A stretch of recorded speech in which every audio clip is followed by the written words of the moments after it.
Hey guys, tonight we're creaking across weather-beaten planks in a Scottish harbour where the air tastes like brine and regret.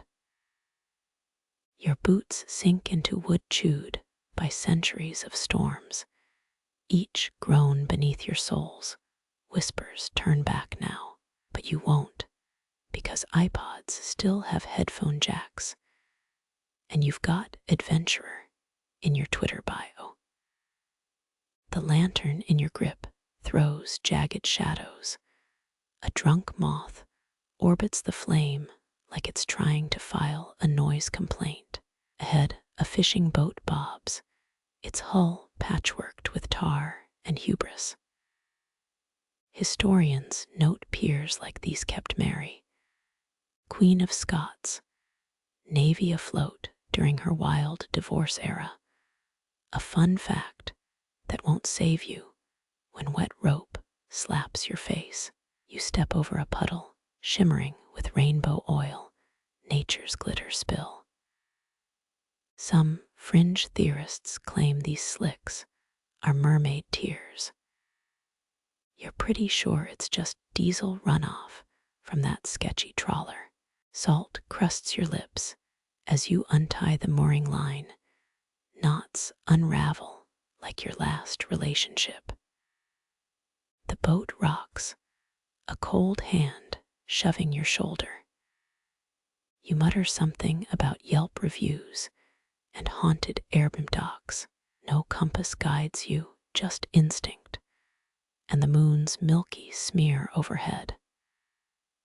Experts still argue why every Scottish pier faces northeast, alignment with ancient trade lanes. Migration paths of selkies, local councils being terrible at geometry. Wind plucks at your coat, a ghostly SHHH in your ear. You glance back at the shore. A single street lamp flickers, the village's lone eye winking good riddance. Your pocket buzzes, not your phone, those vanished at the pub 3 whiskeys ago. No, this vibration's deeper, like a bass note hummed through your ribs. 19th century sailors called it tideache, a phantom pulse pulling them seaward. You climb aboard, soles crunching shells ground to dust. The steering wheel feels alive, splinters pricking your palms like disapproving fingertips. A crumpled map peeks from under a bait bucket, water-stained and stubborn as your ex's reusable K-cup. Somewhere a foghorn groans, the harbor's grumpy lullaby. You thumb the lantern's latch. Flame shrinks to a blue bead, then gutters out. Darkness swallows the dock. Cold seeps into your ankles, the boat's leaking. Of course it is. You kneel, groping for the bilge pump. Your hand brushes something slimy and distinctly not seaweed. A wave slaps the hull, salt spray licks your neck. You taste iron, blood, rust, that dubious haggis turnover from lunch. The engine sputters, coughs, once dies. You glare at the ignition until your retinas burn. A seagull laughs from the mast. It knows you forgot to check the fuel line. Moonlight carves the bay into mercury and ink. Shadows coil beneath the surface, too sleek for logs, too large for fish. Locals whisper about kelp horses dragging tourists to watery timeouts. You tell yourself it's just the Ambien walrus from that podcast ad. Your thumb finds the throttle again. The engine roars, a sound like God clearing his throat. The bow lurches forward, planks shuddering as the pier shrinks to a toothpick on the horizon. Wind screams now, not the breezy and stock caption kind. The kind that steals hats and common sense. Your ears pop as pressure drops, the skies inhaling before a sneeze. Lightning forks the clouds, a cracked egg yolk of a moon leers through. Rain pelts the deck, hailstones masquerading as water. You squint through the downpour. Was that a figure on the disappearing dock? Too late to wonder. The boat crests a wave, weightless for one heart-skipping second, then plummets. Your stomach stays airborne like a bad NFT investment. You grip the wheel, cold brass biting your palms. Somewhere beneath your feet, the engine whines. Waves chant go back, go back, go back in tidal Morse code. But you press on, because retreat would mean admitting why withdrawal symptoms are real. And that's a hill you'll drown on. The boat slides forward, each ripple a whispered secret from the water's edge. Moonbeams punch through the clouds like lighthouse fingers, stitching silver embroidery across the waves. You grip the tiller, sticky with salt and pine tar, and breathe the dead Viking's trick. North winds always carry the tang of ice, even in summer.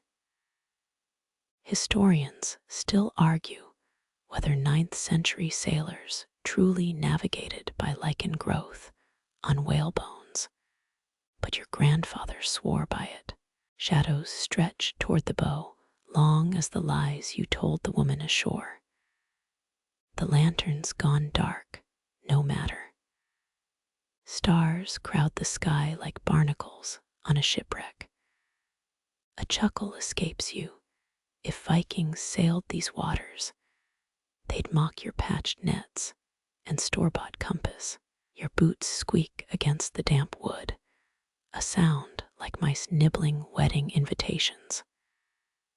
Something thrums beneath the keel, not waves.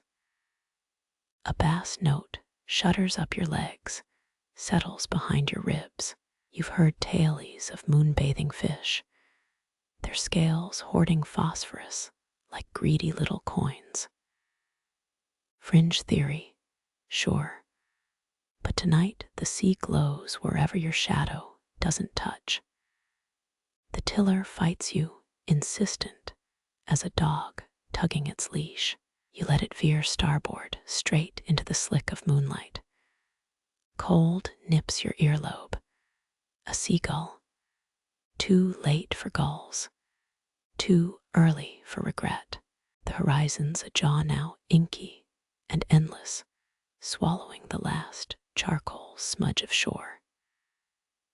14 years since you raced this channel with Mara, her laugh brighter than the bioluminescence churning in your wake. The boat crests a wave, your stomach drops, and suddenly you're 10 again, stealing your uncle's skiff to chase mackerel. A knot unravels in the rigging overhead. Rope hairs tickle your neck. You spit salt, wonder if ancient mariners ever cursed in Gaelic. The first Scottish fishermen navigated by stone markers on headlands, all washed away by storms before the Romans came. No plaques, no ballads, just kelp and birdshit where their memories once anchored. The pulse returns deeper, vibrating your fillings. You press a palm to the hull. Rot. No, it's singing. A low, wet harmony that bypasses ears and lodges in molars. A joke forms, something about maritime dentistry, but dies on your tongue. Stars smear. The moon's a gutted pearl now, its light dimmed by the thing rising in your throat. Black water curls ahead, a liquid ridge taller than your mast. You brace, but it collapses into foam, hissing lyre as it dies. Wind plucks at your collar. The compass spins, the needle drunk on starlight. Mara's voice flickers, an old argument about selkies and overtime pay. You hum her favorite hymn, the one she'd sing while untangling nets, and the sea stills just long enough to feel like mercy. A shape glides under the boat, too vast for sharks, too silent for whales. You count breaths. The thing doesn't surface, just drags its shadow westward like a funeral veil. When the moon vanishes behind clouds, you flick your lighter, tiny rebellion and watch the flame bend northeast. Same direction Mara moved after the divorce. Same direction you're fleeing now. Dawn feels decades away. The shore's a rumor, the boat's a coffin, and you're the idiot who packed neither flowers nor a flare gun. But the pulse, the damn pulse, keeps time with your heartbeat, and the sails billow like lungs, and somewhere beyond the horizon's teeth, a bell tolls, or maybe it's just the rigging, clanging a rusty anthem. You close your eyes, taste copper. The Vikings were wrong about north winds. This cold smells like diesel and lemon soap, like her hands after scaling fish. The tiller slips, wood grinds wood, and when you look again, the last gull has fled. Only the moon remains bald and unblinking as the sea peels back its silver skin. The rigging hums, a frayed symphony of hemp and regret. Your fingers slip into the net knots, muscle memory, outlasting every oath you've broken. They said Scottish herring girls could gut a catch faster than dawn could rise, their hands quick as guilty prayers. You try a half hitch, the rope burns, and suddenly Mara's there, her elbow nudging yours, whispering how Norse traders used to value wives who could tie slaughter knots. A joke, a flirtation, a lifetime ago. Salt crusts the gunnel where you'd carved your initials, JM plus MH, during that summer cod run. The M's worn smooth, her absence a rasp against the H historians still argue whether Celtic fishermen knotted their nets to trap fish or ghosts. Tonight, you're siding with the ghosts. A crab scuttles over your boot, its shell iridescent under the waning moon. You flick it back to the brine. Crabs in the boat mean storms, old-timers claimed, though last week's forecast said clear skies. The net shivers, not with fish, with memory. That night off Orkney, when the crew sang shanties so off-key, the gulls dove to escape. When Mara dared you to balance on the prow like a figurehead, when the waves drank your laughter and your wedding ring. You peer into the mesh, seaweed glistens like tinsel in a Christmas gutter. A cold draft snakes down your neck. Whistling on deck summons wind, sailors warn, so you hum the opening riff of Livin' on a prayer. It dies in your throat. The air tastes of electrolysis, and her perfume, the gardenia one she wore, till the fights got louder than the engine. A knot unravels, rope ends fan out like affuta strips at a shrine. Your knife's edge finds the groove in the wood, retracing the H until splinters bite. 18 summers back, this spot held a beer bottle and her knees. She'd argued that Phoenician dye makers discovered Scotland before the Romans, another undervalued maritime truth. You'd called it drunk history. She'd called you a semi-functional romantic. The blade slips, a bead of blood swells, black in the moonlight.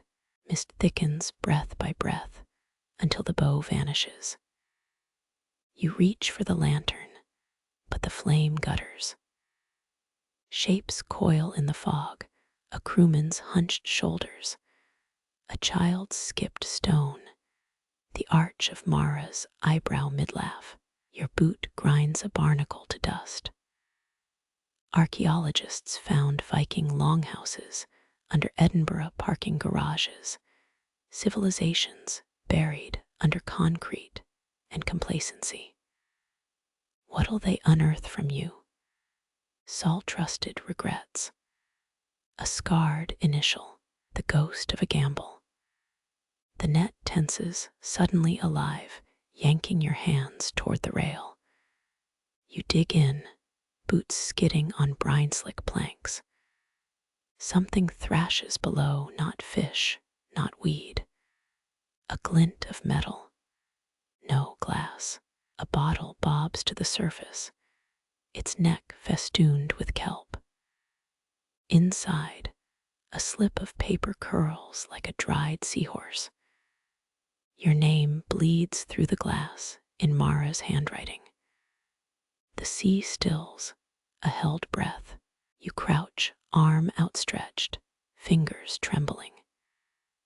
3 things Scottish fishermen never discuss: mermaid bones, pregnancy, or messages from ex-wives. The bottle dips, teasing as the first raindrops pock the surface. Thunder growls inland, the net goes slack. When you look up, the mist has swallowed everything but the ache in your palms. Rain drills your shoulders, each drop a cold accusation. You fumble the knife into your pocket, its weight familiar as regret, and step toward the cabin. The boat groans. Somewhere astern, a lone cormorant breaks the surface, wings spread like a judge's robes. You count to 17, Mara's lucky number, before the horizon cracks with lightning. The initials behind you glisten, fresh cut and bleeding sap. The helm bucks like a spooked stallion, your palms raw from the fight. Rain slants sideways, needles stinging your cheeks, as the boat heaves into a trough. The storm of 1703 swallowed 30 ships whole salt, and sailors erased like chalk. You brace, knees grinding against the wheel, and taste iron where your lips split earlier. A wave slams the port side, the deck tilts, your boots skid on algae-slick wood. Old salts claimed cursing near the helm summoned squalls, so you hiss flapdoodle as the wheel bucks. Lightning forks the sky for half a heartbeat. The rigging glows like neon veins.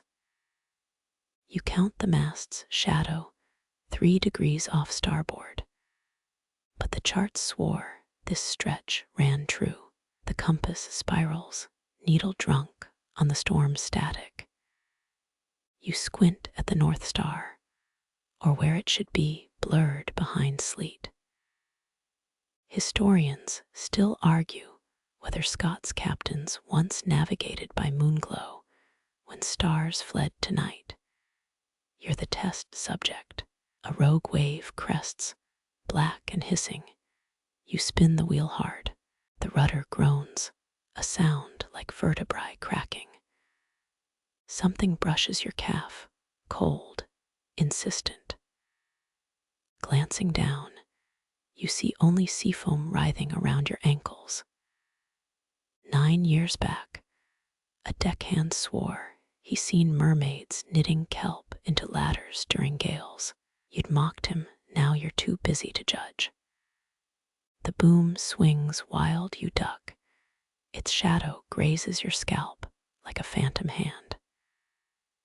The sea flips its script calm pools between waves, smooth as wet glass. You lean into a gust, salt crusting your eyelids, when a voice threads through the wind. Lasses drown easier in silk than wool. Mara's words, or the storm's. A crested tern smacks the mast, feathers explode. A single quill lands in your collar. You reef the jib, fingers numb, as the sail fights its folds. The wheel jerks left, you nearly lose a tooth to the spokes. Somewhere below, the hold's shifting cargo mimics the thunder's rhythm, jars of pickled herring dancing a jig. The smell clings, vinegar and dill seeping into your pores. You'd kill for a crisp, but the galley's stove died hours ago. The barometer plummets, a freefall worse than your last poker game. You check the bilge pump, it's chugging syncopated, arrhythmic. A knot of eels writhes in the scuppers, their silvered bodies spelling runes only storm gods parse. You kick them overboard, their tails slap the hull in unison, thwack, thwack, thwack, a wet metronome. Rooster tails of spray lash the helm, your grips down to willpower and luck. The wind shifts, notes of peat smoke, and wet will cut the brine. Highlanders burned peat to confuse selkies during squalls. Or was that a pub tale from Inverness? You cough, a lungful of seawater and nostalgia, as the bow rams another swell. The lantern swings, its fractured light sketching hunchbacks on the sails. You fumble for the emergency flares. Plastic casing, warped from last summer's humidity. $87 a pop, tourist traps selling authentic maritime gear. The first flare fizzles, orange sparks gutter into the dark. The second screams skyward, a comet with delusions of grandeur. Horizons lie, charts lie. Even the moon lies, now a smudged thumbprint behind clouds. You check the GPS. Its screen blinks no signal in cherry red panic. Cheap tech should have trusted the tide tables tattooed on your forearm. A wave torpedoes the stern. The wheel spins free. You're airborne for 3 heartbeats before the deck rushes up. Teeth rattling, you crawl back to the helm. Your left boot's missing sock soaked through like a drowned kitten. The stars smear, a child's finger painting left in the rain. The storm's breath floods your ears, east by northeast, but the words aren't yours. The boat shudders agreeing as you point her into the bruise-colored dark. The wheel bites into your ribs as you collide with the helm. Each breath, a jagged mix of brine and blood. A shape coalesces at the bow, a woman's silhouette, her gown rippling as if stitched from the storm's own breath. You blink, salt blurs your vision, but the figure remains. 18th century sailors whispered of the Maraud's mistress, a phantom schooner crewed by women who drowned with maps in their lungs. Her hand extends pale as driftwood, a pearl balanced on her palm. It gleams milky white, cold leaching through your gloves as you take it. Mary, Queen of Scots, lost a pearl, earring fleeing Loch Leven. This one's larger, flawless. Historians still argue whether phantom ships near the Hebrides were mirages or mutineers' ghosts. Your throat tightens. The pearl thrums like a living thing. Return, she mouths. The word vibrates in your molars, a dental SOS from the deep. You pocket the pearl. Its chill seeps through your oilskin, branding your hip. Victorian mediums claimed pearls absorbed souls like sponges tonight. You're the sponge. The boat lurches, rigging howls, but the woman stands unwavering, her feet through the deck. Airbrim's gonna hear about this, you mutter, though the joke dies in the gale.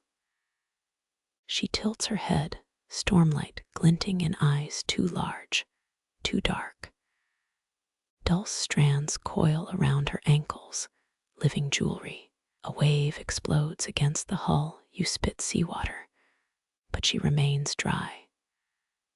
The pearl warms suddenly, a sickly heat now.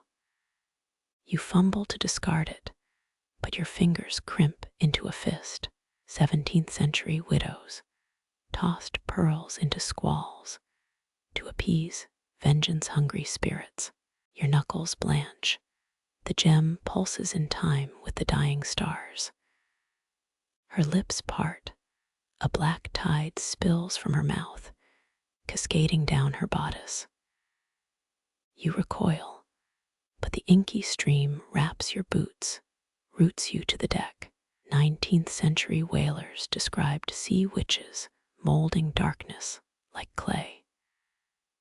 The substance climbs knee-high, viscous, weightless yet inescapable.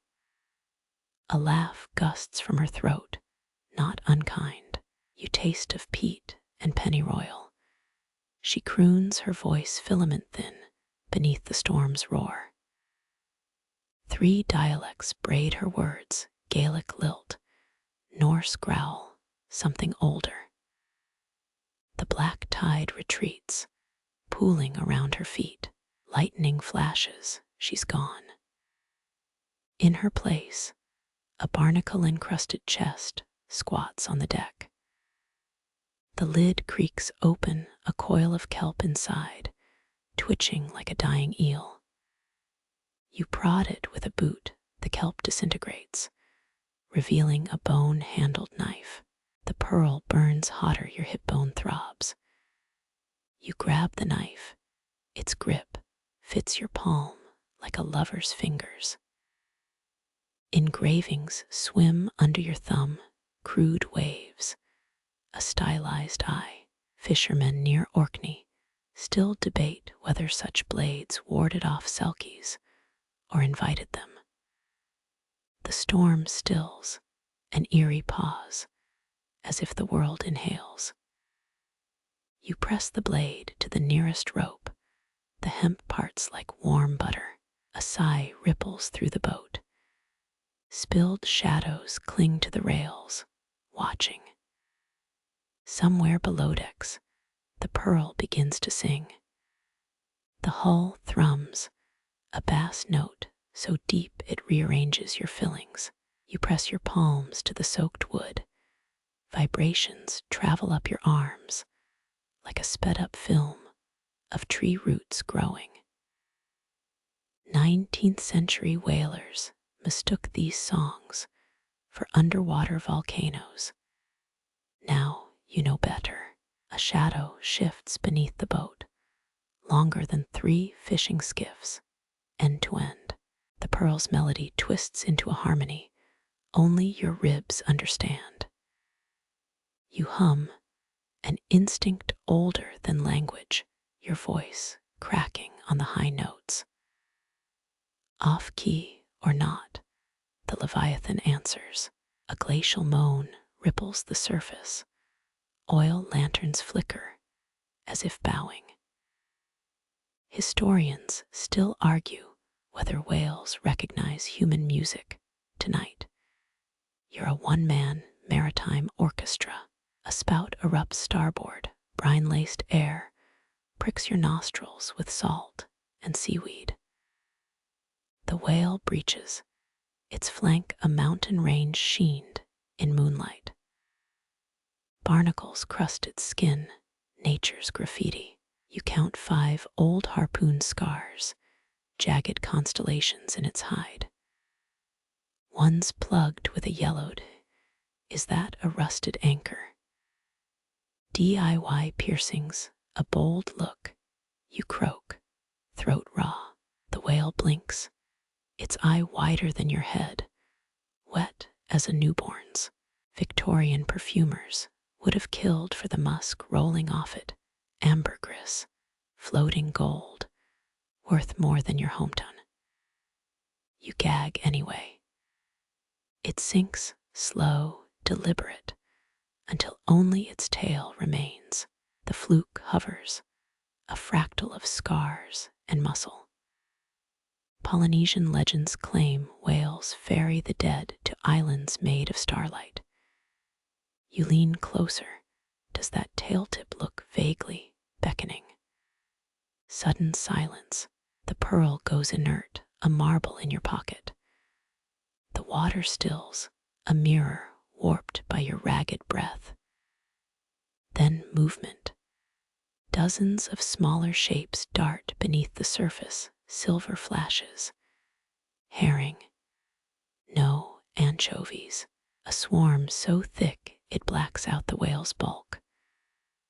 One leaps, its body arcs like a comma mid-sentence before plopping back. 5 more follow, a sentence written in fish. You snort. The whale exhales, a snort mirrored tenfold. Did it just laugh? Marine biologists recently recorded belugas imitating human laughter. This feels different. Older. The anchovy cloud parts, a lone figure drifts upward. At first, a seal, but the limbs elongate, a humanoid shape, genderless, smooth as beach glass. Historians dismiss selkie tailies as lonely lighthouse keepers. Fantasies tell that to your goosebumps. They presses a hand to the hull. The wood warms where you're gripping. No, not warm. It hums. A C sharp, you think, or maybe grief has a frequency. The being drifts backward, anchovies swallow them whole. The whale resurfaces with a guttural groan. This time, the sound is a key turning. Your ribs unlock, tears drip off your chin, salt on salt. The pearl's song resumes, softer now, a duet with the whale's dirge. Fisheries in the 1800s reported crying whales near shipwrecks. Tonight, you're fluent in their sorrow. Clouds smudge the moon, the whale vanishes. Ripples linger, the water's braille recounting the encounter. You slump against the mast, cheek pressed to rain-slick wood. Somewhere below, the pearl murmurs, its lullaby sinking with the waves. Sleep comes, not the kind you fight. It pours into you, a transfusion of stillness. Dreams arrive as flickers. A kelp forest swaying to a jazz saxophone's whine. Clamshells snapping like castanets. The whale's eye blinking once before dissolving into phosphorus foam. You wake to a changed sea. The waves now pulse in 6/8 time. The knife still grips your hand, its blade glinting like a metronome needle. Far off or deep below, a sustained note trembles, the kind that could unspool a lifetime. You count breaths until it fades. The wind snatches your next breath, a petty thief with cold fingers. Rigging hums, a hymn stretched thin. 17th century British sailors stitched psalms into their sails. You'd kill for that holy thread now. Clouds swallow the moon whole, a cosmic gulp. The lantern dies. Its final wheeze smells like burnt apricots. Rain arrives sideways, needles pricking your nape. You fumble with the knife. Its blade glints like a grin. Medieval flagellants would envied this sting. The mast groans, a splintered soprano note. Your boots skid on planks slick with secrets. Horizon, gone, direction. A joke. Vikings navigated storms using sunstones, crystals that polarized light. You've got a pocket knife and 3 peppermints. Priorities shift. The boat heel steps, a drunk tango partner.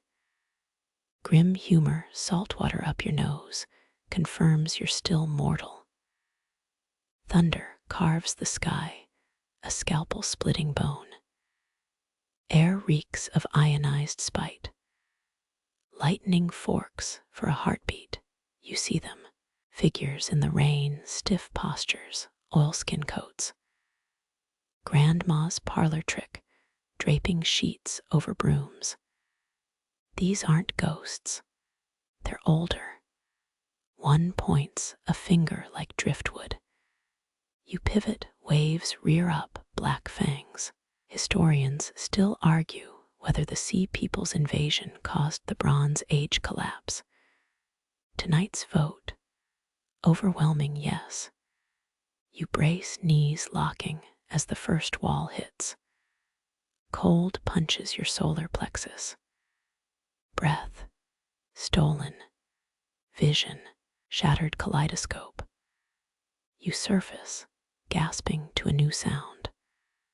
The boat's bell clangs, rusted throat screaming. It's been mute since you found it in Marseille. Superstition says storm-activated bells anger saints. You're fresh, out of Hail Marys. The knife, still clutched, vibrates like a struck tuning fork. A gash on your palm weeps into the handle. Byzantium's navy once fought with Greek fire their secret. Pine resin and goat cholesterol.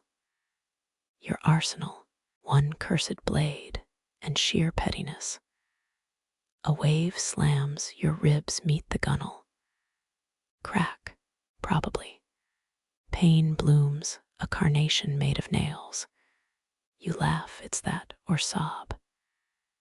In 1821, a Portuguese fisherman survived lightning by stuffing his boots with mint leaves.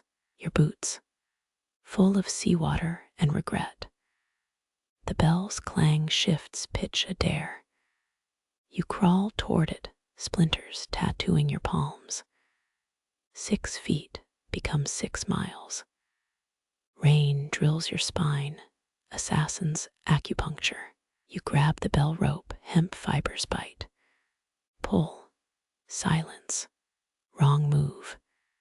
The figures reappear closer now. No faces, just hollows where faces should be. One extends a hand, palm up. Payment due. The pearl, still in your pocket, a frozen star. You chuck it, desperation's fastball. The figure dissolves, pearl plinking into the void. Tempest hiccups. Waves stutter step. A lull, nature cocking its head. You cough up brine, spitting yesterday's bad decisions. The mast creaks, a woody plea. Timber from the USS Constitution survived battles because its oak was soaked in salt. Your boat's wood whimpers. Lightning again, this time the strike hits. Mast explodes. Splinters become shrapnel. A shard embeds in your thigh. Hiss of cooked flesh. You scream. The storm screams back. Some Polynesian cultures believe pain echoes in the underworld. Hope your ancestors aren't home. Thunder retreats grumbling. Rain lessens, now a spiteful drizzle. The figures are gone, just their laughter lingering, wet and hollow. Bile rises, you vomit over the side. Among the chunks floats the pearl, glowing faintly, bobbing like a buoy. The knife warms, almost throbbing. You press it to the mast, wound, hesitate. Civil War surgeons used maggots for cleaning injuries. You've got whiskey breath and a stubborn streak. The blade sears, you black out for 3 waves. Wake to stillness. Clouds part, moon emerges, nursing a bruise. Your boat. A bathtub toy post-toddler tantrum. The bell hangs crooked, clapper missing. Historians still argue whether Viking sunstones were myth or mineral. You trade both kidneys for a GPS. You crawl aft, every movement a swear word. The rudder's intact. Barely. Stars blink, mocking your survival. 1800s whalers wrote, whilst before each voyage yours would have read, burn my journals. The knife's edge gleams, reflected constellations, spelling idiot in Morse. Dawn crouches on the horizon, a trespasser. Your hands shake, tying off the wound with a strip of shirt. Blood and salt crust your lips, breakfast of half-champions. A gull circles, drops a mussel shell. It misses your head by an inch. Passive-aggressive serenade, the sea sighs, apology or threat. Your prayer's a half-formed thing, part plea, part curse. As the first rays ignite the waves. Rain needles your face, a million icy sutures stitching you to the storm. The boat spins a leaf in a god's tea. 18th century admirals pardoned mutineers during squalls, begging for skilled hands. You'd pardon the sea itself for 5 seconds of balance. Water sluices down your collar. Cold shock becomes a second skin. The wheel tears free, rammed into your ribs. Cracked bone, probably. In 1641, a Dutch captain survived by lashing himself to a giant squid carcass. Your options: a frayed rope and spite. Horizon tilts, 60 degrees, then 90. You're walking the mast like a tightrope, except it's horizontal. Saltwater gargles in your lungs. Historians still argue whether the Kraken myth began with bioluminescent bacteria.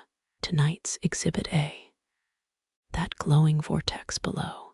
A wave slams your forehead, meets the deck. Copper taste.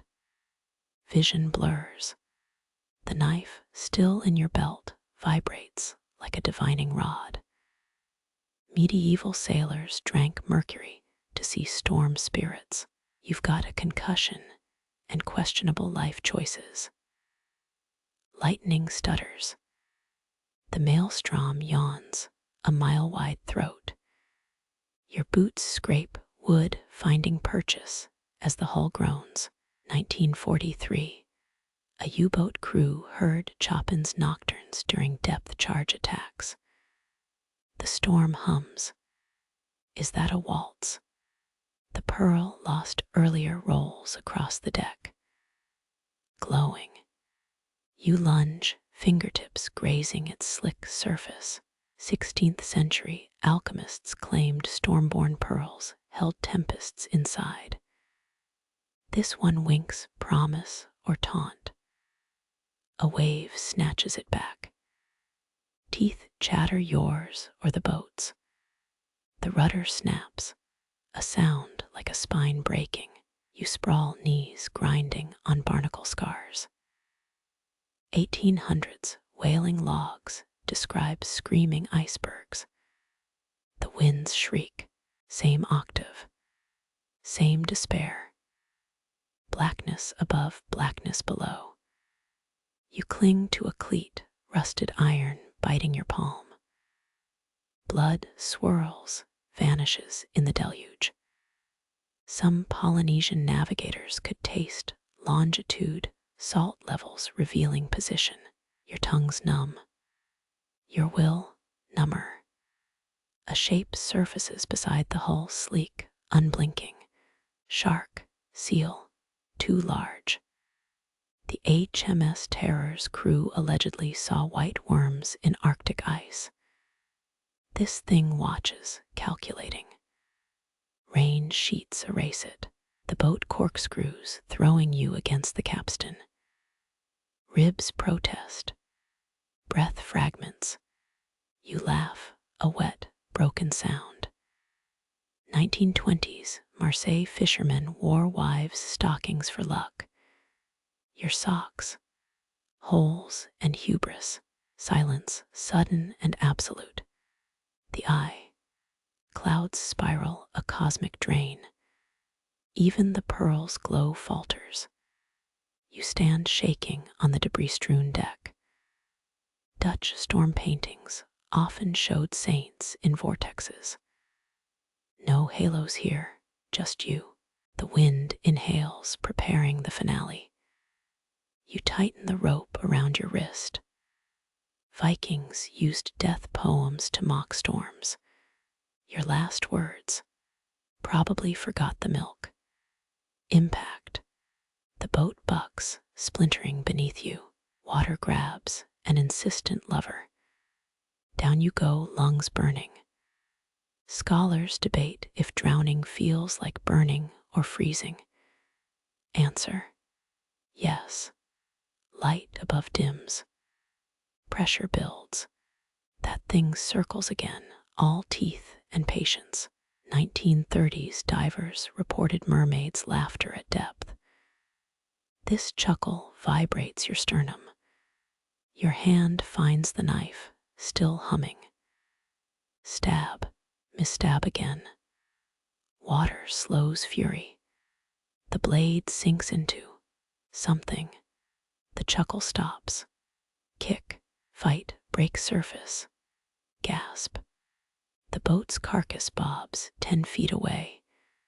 Storm's dying, exhausted by its own tantrum. You dog paddle toward the wreckage, arms leaden. Dawn lurks, pink silt on the horizon. You haul yourself onto a floating plank.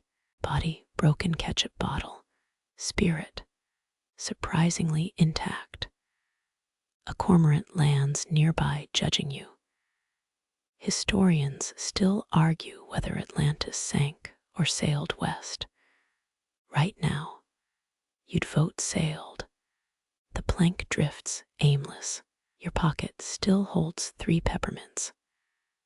One dissolves, sharp sweetness cutting through salt. The pearl, back in your hand, did you grab it, or did it grab you? 1764, a Scottish widow claimed storms, planted memory pearls on shores. Yours throbs, almost maternal. Land, nowhere. The sea's a flatline. You whisper reasons you sailed her smile. The Pier's creak, a debt even waves couldn't wash clean. The cormorant nods, approves. And Dives, first gull cries, sunrise bleeds gold into the water. You float, not saved, not lost, as the current chooses your path. Salt crusts your lashes, each blink rasps like sandpaper. The plank drifts, currents knitting a path only the drowned could love. In 1897, Newfoundland widows tossed barley cakes into waves, bribes for the sea's mercy. You've got half a peppermint and sheer audacity. Brine stings your lips as the first face forms, foam curdling into eyes. Your father's gaze, or a trick of the light. His mouth moves, same silent scold, as when you missed the mackerel run. A wave slaps. We're still here rattles your molars. More shapes now the girl from Pier, her braids dripping kelp. Old Captain Mackay, pipe still clenched in spectral teeth. Historians still argue whether Victorian sea phantoms were hunger hallucinations or repressed guilt. You're voting guilt. The cormorant returns, perches on your plank. It coughs up a herringbone, either an insult or a peace offering. Polynesian sailors used bird vomit to predict storms. This one smells like regret and low tide. Your sister's face surfaces, waterlogged curls framing that smirk she wore before the fever took her. Her mouth opens, you brace for blame. Instead, foam whispers the pier misses your boots. The pearl in your palm pulses, hot as a just-blown bullet. A rogue wave heaves, the plank tilts. You clutch it, knees scraping barnacles. 17th century mutineers allegedly heard dead crewmen singing shanties during thunderstorms. These faces just stare, all pupils, no pity. The cormorant pecks your thumbnail. Light fractures the clouds, dawn's second act. The faces melt, reforming into strangers. A woman in a Chinese letter stained apron. A boy clutching a toy schooner. 1920s, tabloids claimed drowned souls, photobombed coastal portraits. You're living their wet dream. The pearl slips, plinks into the water. You dive, fingernails scraping its glow. Cold shocks your sinuses. Medieval divers wore leech-lined hoods to absorb the ocean's anger. You've got a headache and questionable priorities. Surfacing pearl clenched in your teeth. The plank's 3 feet away or 3 miles. Swim, kick, a hand grabs your collar, cold fingers, familiar grip. Mom's voice float, don't fight. She's been dead for 9 winters. The cormorant shrieks, a sound like bending tin. You haul onto the plank, retching salt water. The faces swirl now, a hurricane of unfinished business. In 1811, a lifeboat crew swore a waterlogged Bible screamed psalms. You'd kill for some quiet scripture. A wavelet slaps your cheek, gentle, almost playful. The boy's toy schooner bobs by, real now, or as real as anything gets. You snag it, tiny sails frayed, hull inscribed SS regret. Fitting, the pearl warms again, glow leaking between your fingers. 19th century psychics claimed seawater could trap memories like phonograph wax. Crack it open, they said. You press the pearl to your ear, hear a lullaby in her voice. Shadows lengthen, or maybe the light's just giving up. The cormorant preens, unconcerned. A face emerges yours, but younger, before the lines and the loss. It mouths you promised. The wave that answers laughs like a knife on glass. Clouds congeal dusk's early audition, your tongue's too swollen for the last peppermint. Swiss meteorologists once linked sugar levels to hallucination severity. You're either hypoglycemic or haunted. Maybe both. The plank jolts. A submerged something brushes your legs. You freeze. Portuguese fishermen described kelp hands tugging their ankles, souls needing a favor. Whatever's down, there has 5 fingers and a grudge. The pearl's light dims, flickers like a dying bulb. You tuck it into your shirt, next to the scar from the storm. Faces blur, features dissolving. Salt stings your eyes, or maybe it's the goodbyes you never spat out. The cormorant dives, returns with a silver herring. It drops the fish into your lap, a prize or a parable. You bite raw flesh, icy and rich. The sea giveth, however weirdly. Night falls sharp as a guillotine. The plank creaks, a lullaby in Morse code. Faces fade, their whispers trailing off like smoke. You hum her favorite tune, the one about the sailor and the selkie. Waves harmonize, off-key, but earnest. Sleep tugs, a riptide you don't resist. The sleet needles your cheeks, each drop a frozen punctuation mark. You squint, a yellow glow winks through the gray. The Bell Rock Lighthouse blazed for 19 years with nothing but sperm oil and stubbornness. Tonight, it feels closer than Aberdeen. The light flares 121, Morse code for A. Your numb lips twitch, A for abandon. A for anchorage. The boat lurches. A wave sluices the deck. 18th century keepers allegedly smuggled whiskey in lantern fuel casks. You'd kill for a sip.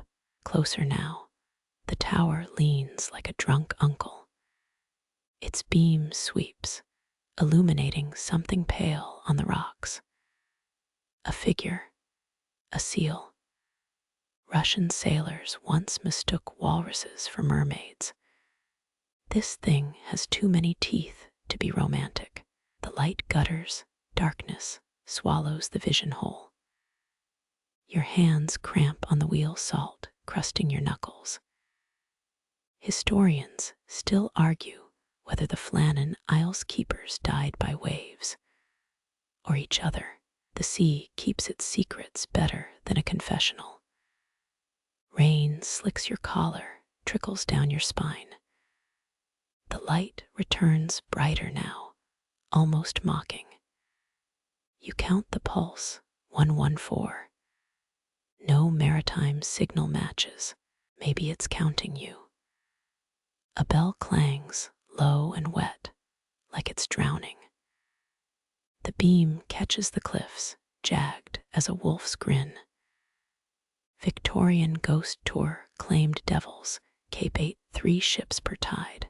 You're not pious, but you cross yourself anyway. The engine sputters, a death rattle. You swerve, avoiding a rock shaped like your first mate's crooked nose. Too real, too close. Norse mariners used ravens to find land. You've got a seagull with a death wish. The lighthouse flickers, then snaps off. Moonlight floods in false dawn on the waves. The tower's gone. Just the moon's reflection, warped by a tear in the clouds. Your laugh sounds unhinged, echoes off nothing but the dark. Radio crackles, a weather report from another century. Gale warning east of Sewell Skerry. Static swallows the rest. In 1935, a buoy transmitted Churchill's voice for weeks. No one confessed to the prank. The sea loves its jokes. The boat drifts, currents turning you in lazy circles. That light again, golden and impossible. You reach, fingers brushing air. 13th century monks brewed lighthouse ale to calm storm-phobic sailors. Your flask holds only rust and regret. Something groans below decks, wood stressed beyond reason. You brace, waiting for the split. Instead, a creak, a wheeze, silence. Japanese fishermen believed old boats gained souls. Yours is either loyal or biding its time. The moon winks caught in a tear-shaped rift. You wipe your face, salt and exhaustion. The light was never there. The hope, though that's harder to drown. Your compass spins, needle drunk on futility. Dawns a rumor now, gray nibbling the horizon. The sleet eases, replaced by a mist that clings like wet wool. You shiver, a full-body tremor. Irish lore says mist this thick hides sleeping selkies. All you see is loneliness. The engine gasps, revives. You steer toward nothing, trusting your hands more than charts. The light's gone. The moon's gone. Only the sea remains teacher, tormentor, temporary host. The pearl burns now, a coal sewn into your coat's lining. You fumble for it, fingertips blistering, as the boat lists starboard. Medieval traders carried pearls in lead boxes to dampen their soul heat. Yours pulses raw through the wool. Her voice rises, not from the mist, but inside your molars. Promises cost flesh. The sea taught you barter fish for coins, nets for supper. This market reeks of older ledgers. 19th century whalers wrote contracts in squid ink. Your blood feels thicker, black waves hiss, edges curling like parchment in fire.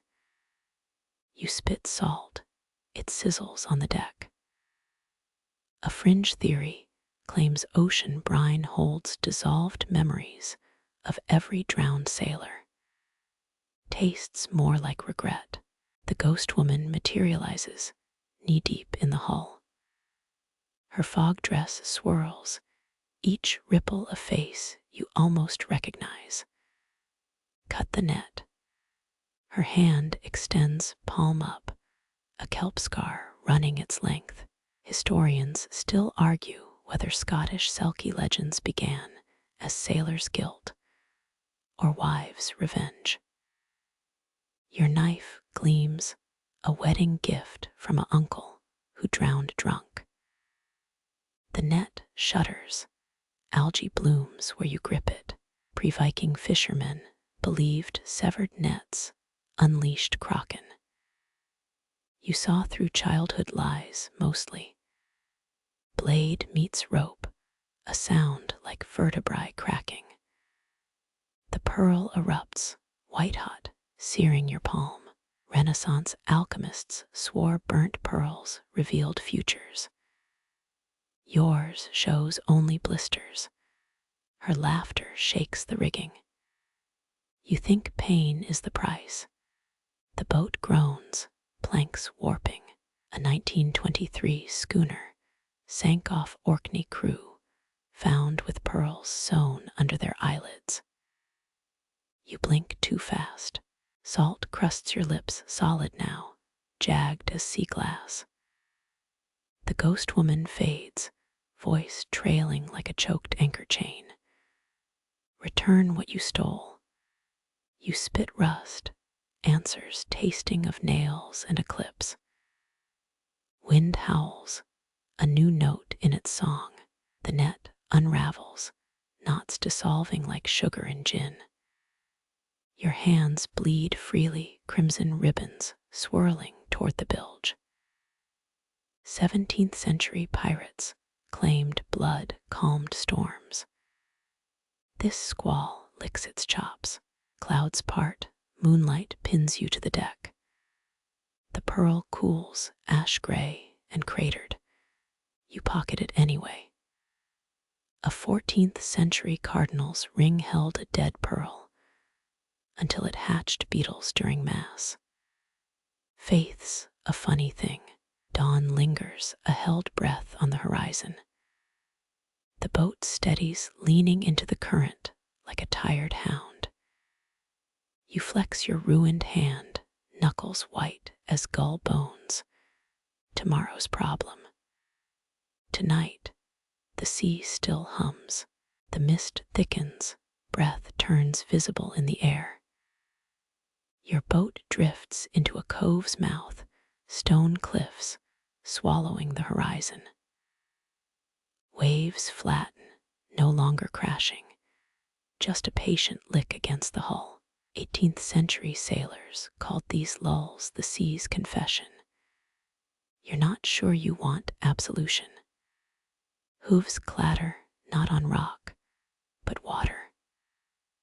A horse surges from the swell mane dripping kelp, eyes glowing like embers under a forge. Its laugh grates, chains scraping a shipwreck's ribs.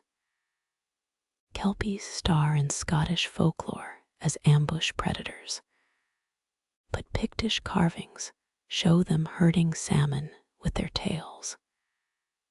Which came first, monster or misunderstood shepherd? It circles hooves, kicking up bioluminescent spray. The pier forgets you.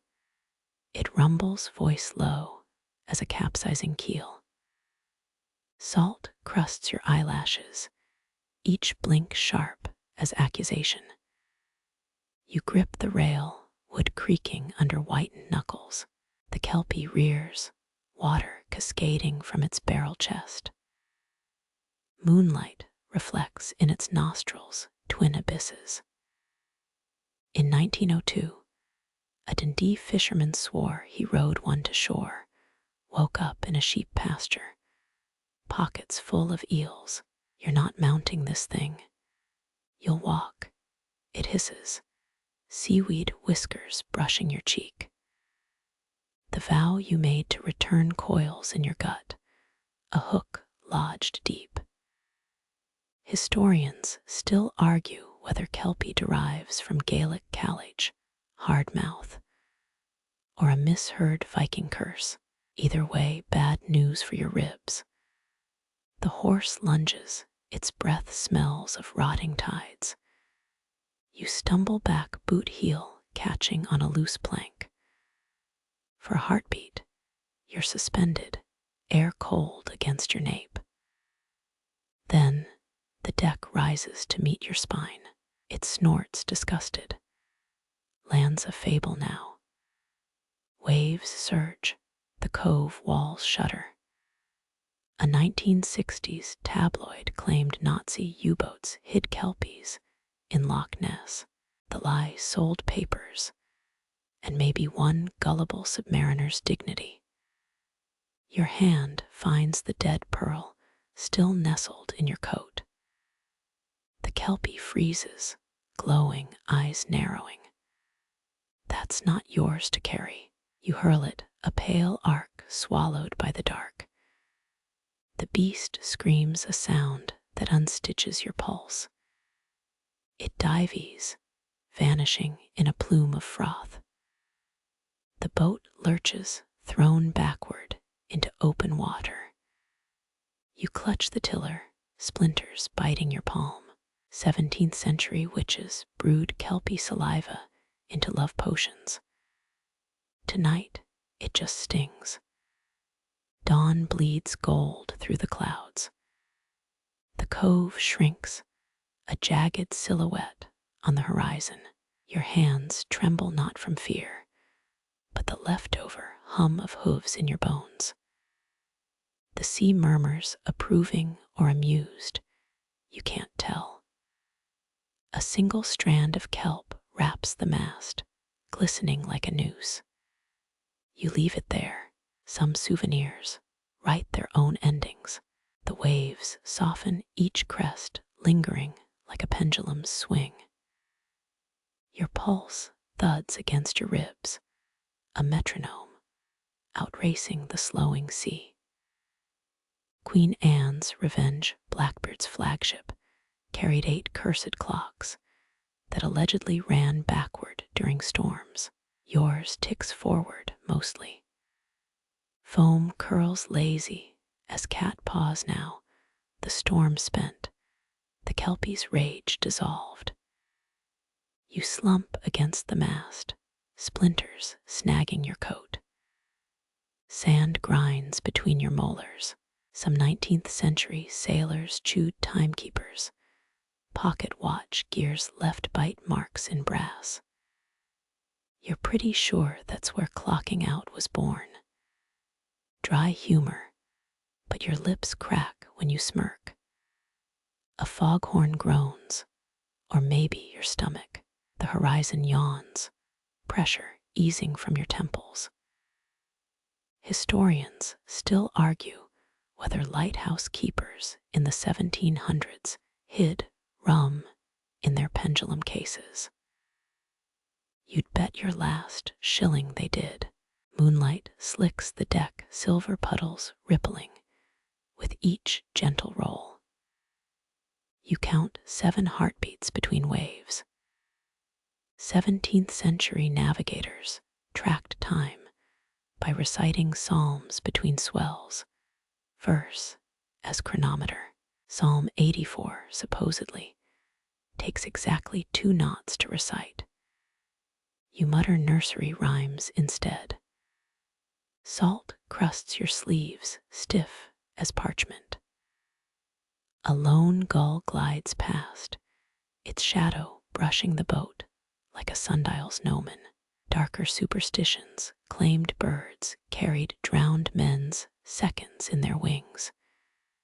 You toss a breadcrumb, time's ransom.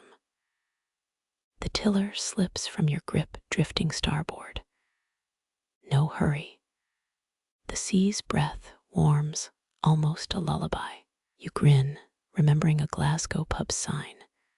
Tempus fugit, tell it to walk. Clouds fray, revealing a patchwork sky. Your pocket watch stopped at the kelpie's scream, frozen hands mocking 3:17 a.m. Doesn't matter. Dawn's unhurried blush whispers eastward. A bellboy clangs once, twice, then silences itself. You hum a shanty's chorus, throat raw. Waves cradle the boat, a mother rocking a cradle she regrets shaking. The last clouds scatter, stars dim, polite as guests, sensing the party's over. Your eyelids droop. Let the tide-churned clock wind down. Let the sea keep time tonight.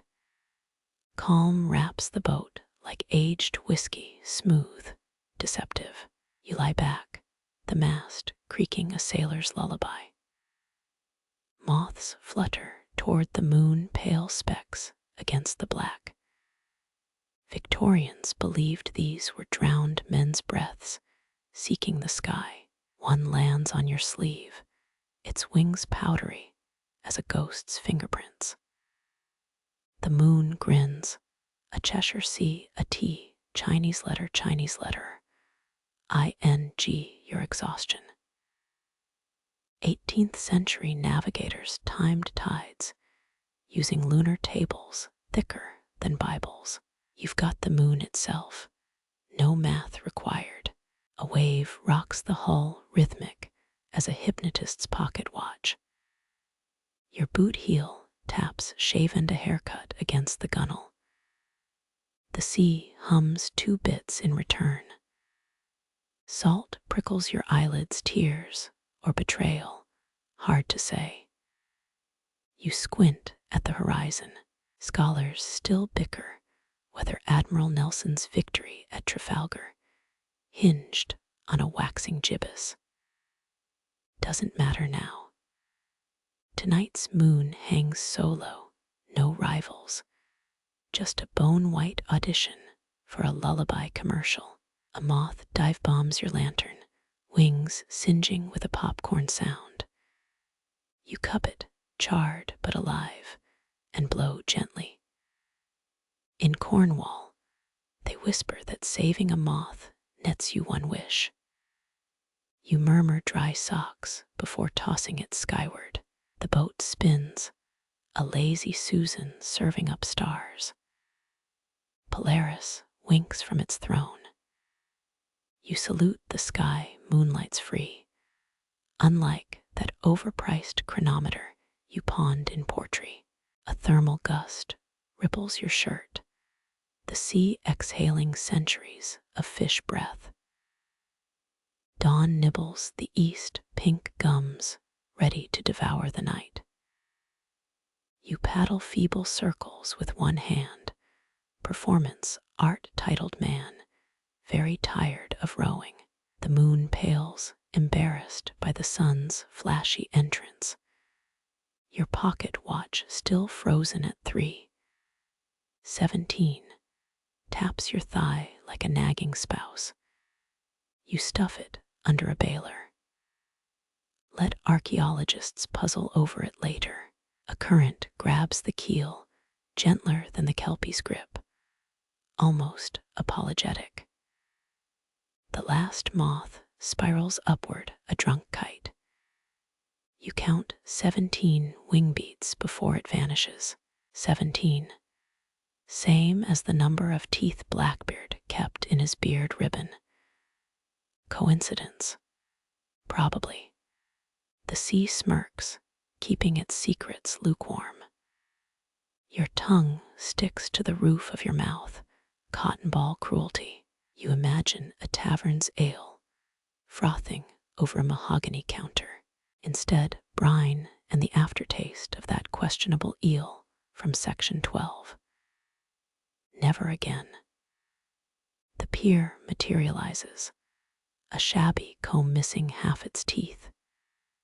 Waves nudge you toward it, playful shoves from a sibling who definitely stole your sweater. You rasp a laugh. Home smells like wet wood and grudges. Lanterns glimmer on shore, golden dandelion fluff in the gloom. Your boat kisses the dock. One moth lingers, dancing around your head like it's trying to remember your face. You whisper safe travels as the sun swallows the moon hole.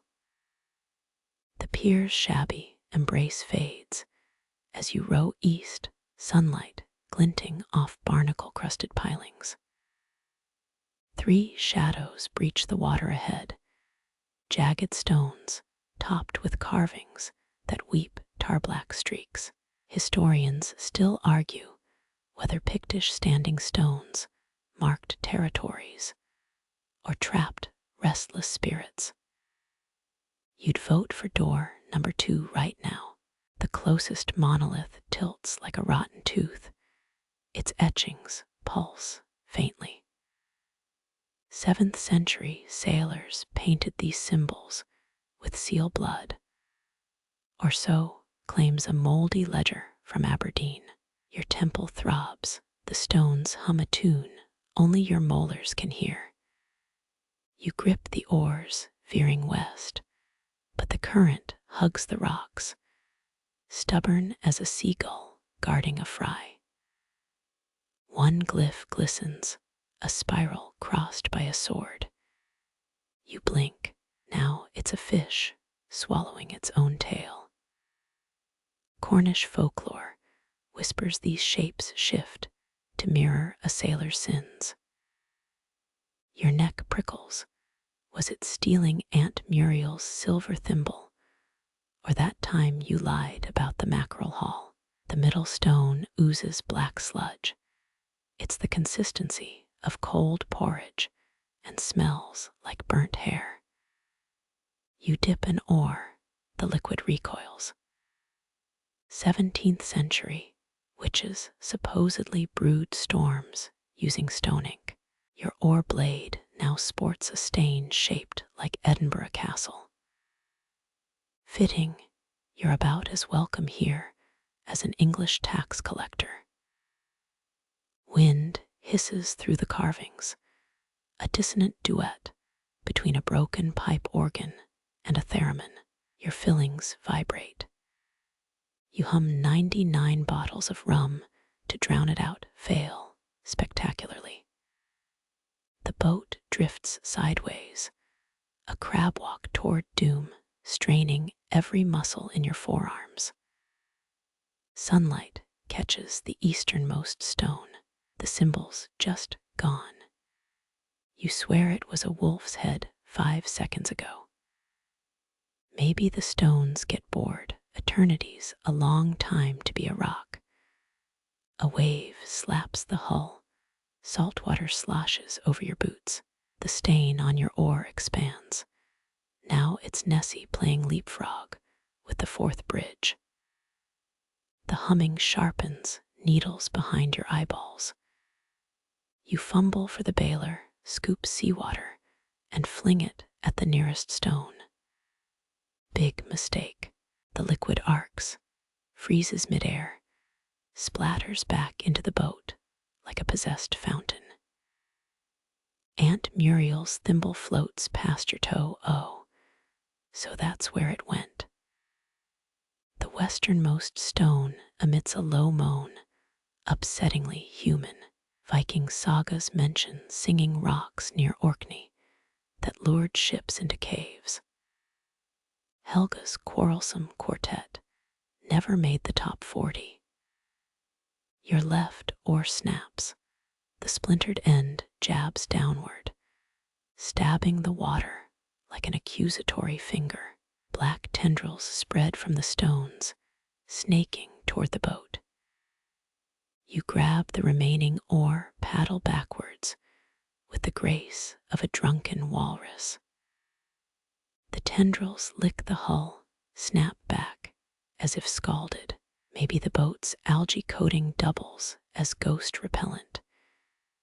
You make a mental note to never scrub it again. The middle stone cracks, a sound like God biting into caramel. A fissure zigzags upward. Scholars once found a stone near Inverness split clean by lightning. Inside were 83 petrified midges. You hope this one's packing something less ambitious. The crack widens, dust trickles out. Just dust, disappointing, but relief tastes sweet as shortbread. The humming fades, replaced by gulls squawking overhead. The stones shrink in your wake, sulking. Your headache lifts, replaced by the smug exhaustion of someone who's outwitted geology. The oar's stain now shows a tiny you flipping a stone the bird. Art imitates life, or maybe it's the burnt hair fumes. You slump against the stern limp as wet newsprint. The curse's song lingers, a phantom itch between your shoulder blades. Your pocket watch chimes 3:17 again, wrong twice a day, just like its owner. You chuck it overboard, a sacrifice to whatever's still watching. The stones don't even say thank you. The mist thickens, not the bone-chill fog from before, but a velvet curtain drawn soft across the waves. Your ears pop, pressure drops, as if the ocean itself is holding its breath. Then, warmth, a hum wraps around your ribs, low and golden, the acoustic equivalent of a caffeine-free latte. No words, just vibration, like someone strumming a cello made of sunlight. Your shoulders drop, an unclenching you didn't know you needed. Historians still argue whether sirens' songs weaponized infrasound or just really catchy sea shanties. Right now, you'd gladly hand over your wallet for either. The hum swells, your boat tilts, not from waves, but the water itself rising in a gentle slope, a liquid conveyor belt nudging you somewhere. A shape ripples beneath the surface, too broad for a seal, too fluid for a whale. Local tailies mention the gray sirens of the Orkney Isles, who bargained drowned sailors' souls for harpstrings. You half expect a shimmering tale, but the water only darkens, ink spreading, as the humming forks into harmonies. 2 notes now, one that tickles your sinuses, another that vibrates your shoelaces. The stain on your remaining oar flickers. Nessie's silhouette transforms into a dancing couple mid-waltz. A 1943 naval logbook once blamed misidentified SEAL courtship rituals for siren sightings. You doubt SEALs waltz or hum in D minor. The boat slows, the water ahead glass smooth. Moonlight fractures on its surface, a mosaic of liquid silver shards. Your throat itches, you realize you're humming back. The melody isn't yours, it's the sea's, but your lips shape it anyway. A high note trembles, your vision blurs. For a heartbeat, the mist parts, you glimpse cliffs veined with bioluminescent moss. Then it's gone, just the ache of a mirage in your retinas. Something brushes the hull, not a scrape, but a caress. The humming stutters. You swear it sounds, amused. 18th century sailors swore merfolk used bladderwrack kelp as hair conditioner. You pat your own salt-crusted tangles, suddenly self-conscious. The water beside you bulges. A hump rises, glistening, then deflates with a sigh like a deflating bouncy castle. The boat drifts into a cove-sized calm. The humming fades, replaced by a distant plink-plink like raindrops on a copper roof. Your fingers drum the gunwale, unbidden matching the rhythm. A 1920s diver once surfaced, raving about underwater caves filled with singing stalactites. His colleagues blamed nitrogen narcosis. You wonder if he just had better ears. The mist retreats thread by thread, revealing a sky crammed with stars. Your jaw unclenches. The stain on the oar settles into a new shape, a ship's wheel entwined with lilies. Whether sirens were mourning wives or tidal currents playing tricks tonight, it doesn't matter. The sea's anger feels spent. You scoop a handful of water expecting salt, but it's fresh, sweet, even. Your throat parches anyway. A 14th century well in Elgin was said to flow saltwater at high tide and freshwater at low. You pour the handful back, a reluctant offering. The plink-plink softens, maybe a thank you, maybe indigestion. The last tendril of mist dissolves. You're met with nothing. No rocks, no ghosts, just open water sighing against the hull. Your muscles feel wrung out, but lighter, as if the hum scrubbed your marrow. You check the oar stain again. Now it's just a blurry seahorse. Progress. Sleep tugs your eyelids, dangerous on open water. But the silence cradles you. Carved into the hull's edge, you spot fresh initials. RM plus, AF not yours. A courting couple from 1812, or the boat's way of saying you overstayed your welcome. The stars pulse. You count 7 shooting in unison. Make a wish. When your breath finally sinks with the waves, the night feels softer, broken china glued back with gold. Forgiveness, maybe, or exhaustion. You'll ask the sea tomorrow. If it answers, your fingers find the net's edge, rope fibers bitten by salt and time. Each tear feels like a betrayal. These knots held your grandfather's thumbprints once. Scotland's herring fleets ruled these waters in the 1800s. 30,000 boats, chasing silver swarms. You hum a gutter chanty, your version, with more Spotify ads and less tuberculosis. Moonlight pools in the gaps. Every mended hole glows like a phantom fish. Historians still argue whether Celtic knotwork began as navigation codes or drunk sailors showing off. One strand slips. You curse. It's the third time tonight. The rope whispers secrets as you twist it.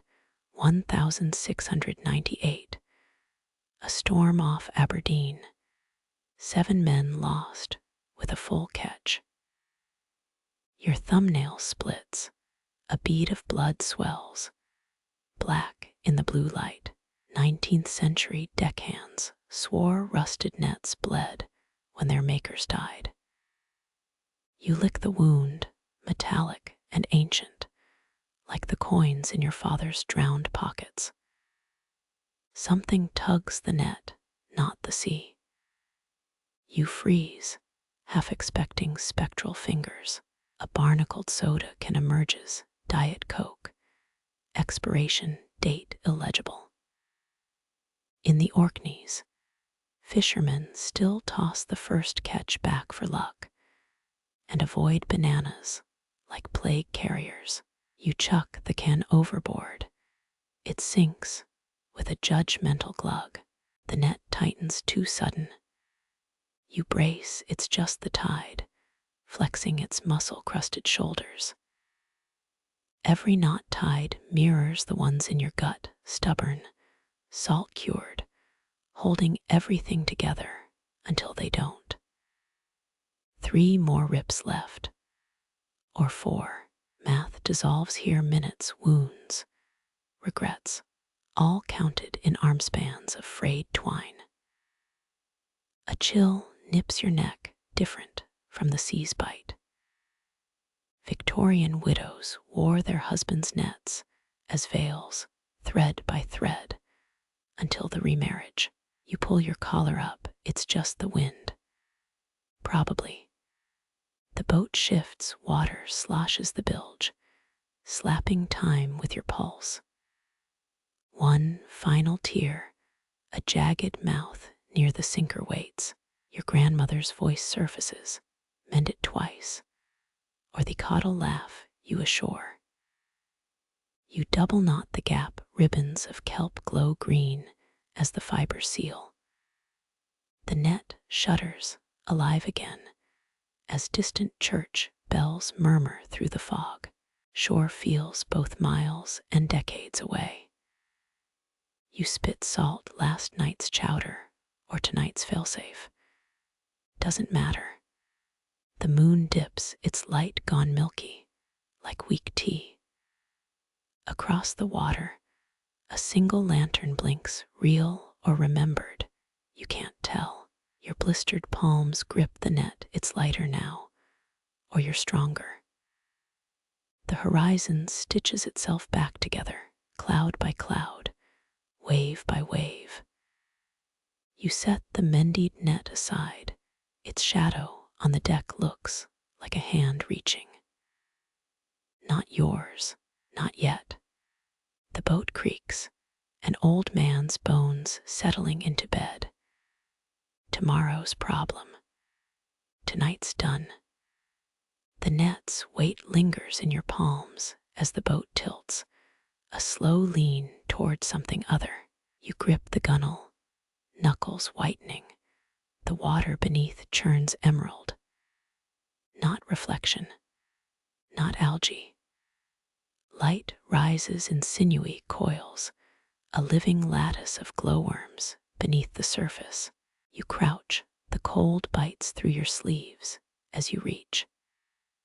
Fingertips skim the water, fire and ice clash under your skin. Shock ripples up your arm. A 19th century whaler's log described this exact burn as Lucifer's welder. Your hand jerks back. The glow clings like phosphorescent spiderwebs. The keel creaks, green veins pulse brighter. mapping currents unseen.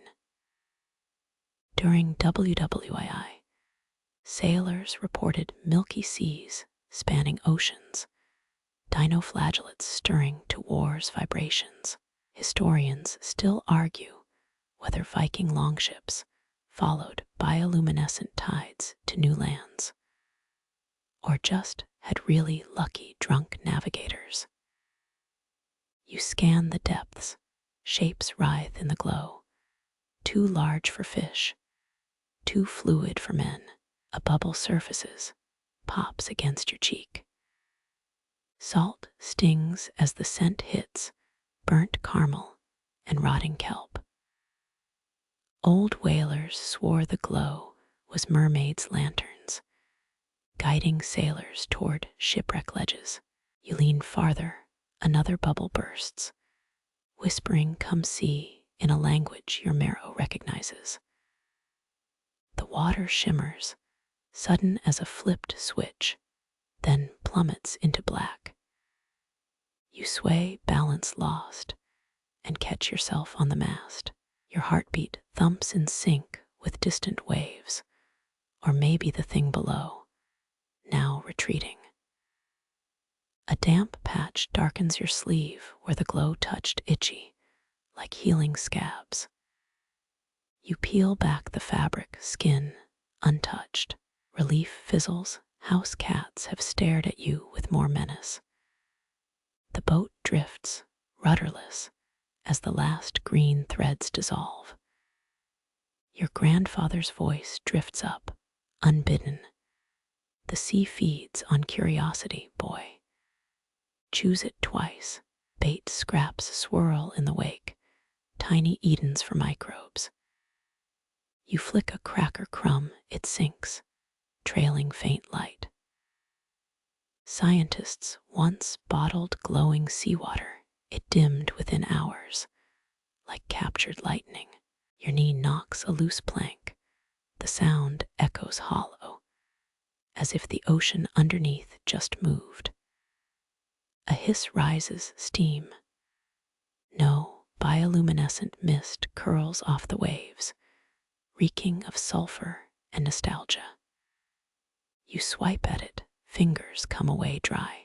18th century pirates mistook this haze for land, sailed in circles, until madness set in.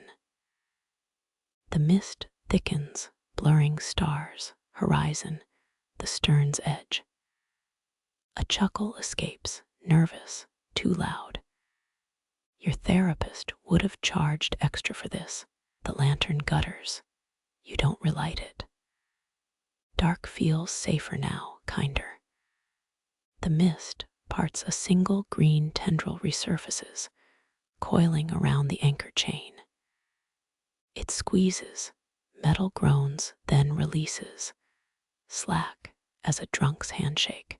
You count breaths in, out, in, until the sea resumes its ink-black yawn. The net lies where you dropped it, shadowed heap now, innocuous as laundry. You nudge it with a boot, nothing stirs. Distant foghorns blare, or maybe just your ears, ringing from the silence. Wind gusts, cold pricks your tear ducts as the boat pivots north. You taste copper, blood, or seawater, who cares? The horizon remains a stitched wound, threadbare and vague. One wave slaps the hull, its foam glows faintly, then fades. You huddle against the mast, knees to chest. The ocean's hum syncs with your pulse, a lullaby or requiem. Same difference here. Sleep tugs, you let it. Whispers coil through your dreams, green and greedy, lower, lower. We'll show you the bones. Dawn's first gray bleeds east as you jerk awake. The deck's damp with dew or sweat. No trace of the glow remains, just water, endless and opaque. You flex your hand, no blisters, no burn. The memory already feels borrowed, some other fool's midnight delirium. You rise. Wood protests underfoot and kick the net. It slides starboard, obedient. The sea offers no apology, no encore. Just the usual soundtrack: gulls, wind, your own heartbeat, loud as a war drum. Funny, though your shadow looks greener now. Must be the sunrise. Must be. The green tint in your shadow deepens, not sunrise anymore. A low drone cuts the salt air bagpipes, but warped. Like someone drowned the piper mid-note. You squint shoreward, nothing but haze. 17th century Scottish fishermen played a reed instrument called the pib emhain to mourn lost crews. What leaks through the mist sounds chewed, out of tune or out of time. Your molars vibrate, each note a frozen needle. A wave sloshes over the gunwale, soaked boots, now an old familiar chore. You press a palm to the hull, wood thrums in response. Historians still argue whether a Jacobite piper guided ships during the 1745 uprising, or just annoyed everyone awake. The drone sharpens, a skirl now, almost mocking. Your foot taps involuntarily, muscle memory from drunken Cayleys in Oban. The boat rocks counter-rhythm. Sand grinds between your toes. How'd that get here? You peer overboard. Seaweed strands twist into crude rope, swaying like a hanged man's legs. The pipes stutter, a wet gasp, then resume. Victoria-era tourists swore they heard phantom bagpipes near Mull's Cliffs, blamed wind through sea caves. You hum a counter-melody. Your throat tastes of peat smoke and bad decisions. The mist recoils for half a breath. You glimpse a silhouette on a rock. No piper, just cormorants, hunched like judges. Something bumps the keel soft, insistent. You lean too far and catch the railing with your ribs. Pain Bloom's old friend. Below, a leather bag surfaces rotten, covered in barnacles. A Highland pipe's air reservoir. You hook it with a gaff. The stench hits before it clears water. Mildew, dead crab, whiskey breath. An eel slithers from the bag's mouth, a silver ribbon fleeing the horror. You prod the soggy relic, a name's carved into the wood. F. MacLeod. Your cousin's husband's uncle was a MacLeod. He hated bagpipes. Coincidence. The sea belches answer enough. The drone shifts minor key now, a lament your bones recognize. You clutch the sodden bag, strap cold as a widow's wedding ring. 18th century press gangs, kidnapped pipers for naval morale, sank their instruments first. Salt crusts your lips, every swallow grates. Sudden silence. The boat drifts, sails slack, wind withheld. A gull shrieks, you jump, nearly losing the bag. Mist parts a figure stands waist-deep offshore. Piper, ghost, jersey-wearing cryptid. You squint, it dissolves into kelp. A new sound sobbing. No rusty hinges. The bag in your hands inflates, slow, wet, and emits a wheezy B-flat. You drop it, it gurgles, deflating. Victorians filled bladders with helium from Scottish cliffs. Accidents made them speak in squeaks for weeks. You mutter a curse, it echoes 3 times, pitch rising each loop. The pipes resume, closer now, harmonizing with your pulse. Your left leg twitches, stupid Cayley muscle memory, and you stumble into the mast.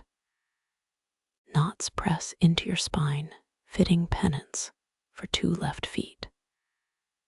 Scientists claim standing waves can store sounds for centuries. Maybe you're hearing a dead man's rehearsal or practicing for your own. You shout, wordless, defiant, into the mist. Wind snatches the sound, twists it into a falcon's cry. The pipes stutter, then stop. Ears ring with absence. You collapse onto the nets, palms gritty with salt and shame. Something winks in the soaked bag, a tarnished mouthpiece. You pocket it, trophy or curse, tomorrow's problem. Dawn's a no-show, clouds squat on the horizon like grudge-holding grandparents. The boat turns itself, or something turns it, toward a gap in the cliffs. Bagpipes hum through the hull, subsonic now, felt not heard. Your teeth ache, the mouthpiece warms in your pocket, tarnished silver branding your thigh. You spit overboard, sour and yellow.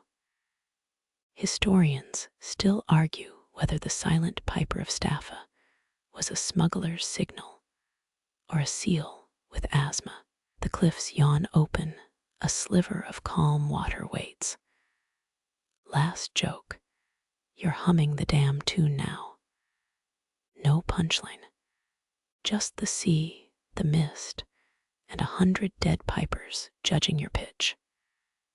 Wind gusts, carrying the faintest clack of wood, a skeletal finger. Just driftwood, shaped like a chanter.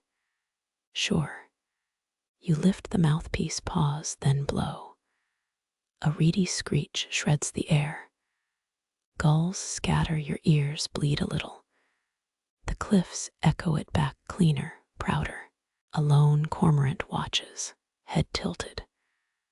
Well, it seems to say. You shrug, toss the mouthpiece into the waves. It sinks, bubbling an octave lower. The pipes don't return, but the taste of reed lingers, bitter, persistent, as you steer toward the gap. Guess some songs stick in your teeth longer than kelp. The green tint in your shadow deepens, not sunrise anymore. A low drone cuts the salt air, bagpipes, but warped. Like someone drowned the piper mid-note. You squint shoreward, nothing but haze. 17th century Scottish fishermen played a reed instrument called the pib emhain to mourn lost crews. What leaks through the mist sounds chewed, out of tune or out of time. Your molars vibrate, each note a frozen needle. A wave sloshes over the gunwale, soaked boots, now an old familiar chore. You press a palm to the hull, wood thrums in response. Historians still argue whether a Jacobite piper guided ships during the 1745 uprising, or just annoyed everyone awake. The drone sharpens, a skirl now, almost mocking. Your foot taps involuntarily, muscle memory from drunken Cayleys in Oban. The boat rocks counter-rhythm. Sand grinds between your toes. How'd that get here? You peer overboard. Seaweed strands twist into crude rope, swaying like a hanged man's legs. The pipes stutter, a wet gasp, then resume. Victoria-era tourists swore they heard phantom bagpipes near Mull's Cliffs, blamed wind through sea caves. You hum a counter-melody. Your throat tastes of peat smoke and bad decisions. The mist recoils for half a breath. You glimpse a silhouette on a rock. No piper, just cormorants, hunched like judges.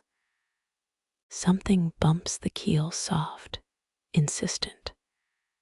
You lean too far and catch the railing with your ribs. Pain blooms, old friend. Below, a leather bag surfaces, rotten, covered in barnacles. A Highland pipe's air reservoir. You hook it with a gaff. The stench hits before it clears water. Mildew, dead crab, whiskey breath. An eel slithers from the bag's mouth, a silver ribbon fleeing the horror. You prod the soggy relic, a name's carved into the wood. F. MacLeod. Your cousin's husband's uncle was a MacLeod. He hated bagpipes. Coincidence. The sea belches answer enough. The drone shifts minor key now, a lament your bones recognize. You clutch the sodden bag, strap cold as a widow's wedding ring. 18th century press gangs, kidnapped pipers for naval morale, sank their instruments first. Salt crusts your lips, every swallow grates. Sudden silence. The boat drifts, sails slack, wind withheld. A gull shrieks you jump, nearly losing the bag. Missed parts a figure stands waist-deep offshore. Piper, ghost, jersey-wearing cryptid. You squint, it dissolves into kelp. A new sound sobbing. No rusty hinges. The bag in your hands inflates, slow, wet, and emits a wheezy B-flat. You drop it, it gurgles, deflating. Victorians filled bladders with helium from Scottish cliffs. Accidents made them speak in squeaks for weeks. You mutter a curse, it echoes 3 times, pitch rising each loop. The pipes resume, closer now, harmonizing with your pulse. Your left leg twitches, stupid Cayley muscle memory, and you stumble into the mast. Knots press into your spine, fitting penance for 2 left feet. Scientists claim standing waves can store sounds for centuries. Maybe you're hearing a dead man's rehearsal or practicing for your own. You shout, wordless, defiant, into the mist. Wind snatches the sound, twists it into a falcon's cry. The pipes stutter, then stop. Ears ring with absence. You collapse onto the nets, palms gritty with salt and shame. Something winks in the soaked bag, a tarnished mouthpiece. You pocket it, trophy or curse, tomorrow's problem. Dawn's a no-show, clouds squat on the horizon like grudge-holding grandparents. The boat turns itself, or something turns it toward a gap in the cliffs. Bagpipes hum through the hull, subsonic now, felt not heard. Your teeth ache. The mouthpiece warms in your pocket, tarnished silver branding your thigh. You spit overboard, sour and yellow. Historians still argue whether the silent piper of Staffa was a smuggler's signal or a seal with asthma. The cliffs yawn open, a sliver of calm water waits. Last joke. You're humming the damn tune now, no punchline. Just the sea, the mist, and 100 dead pipers judging your pitch. Wind gusts carrying the faintest clack of wood. A skeletal finger, just driftwood, shaped like a chanter. Sure. You lift the mouthpiece, pause, then blow. A reedy screech shreds the air. Gulls scatter, your ears bleed a little. The cliffs echo it back cleaner, prouder.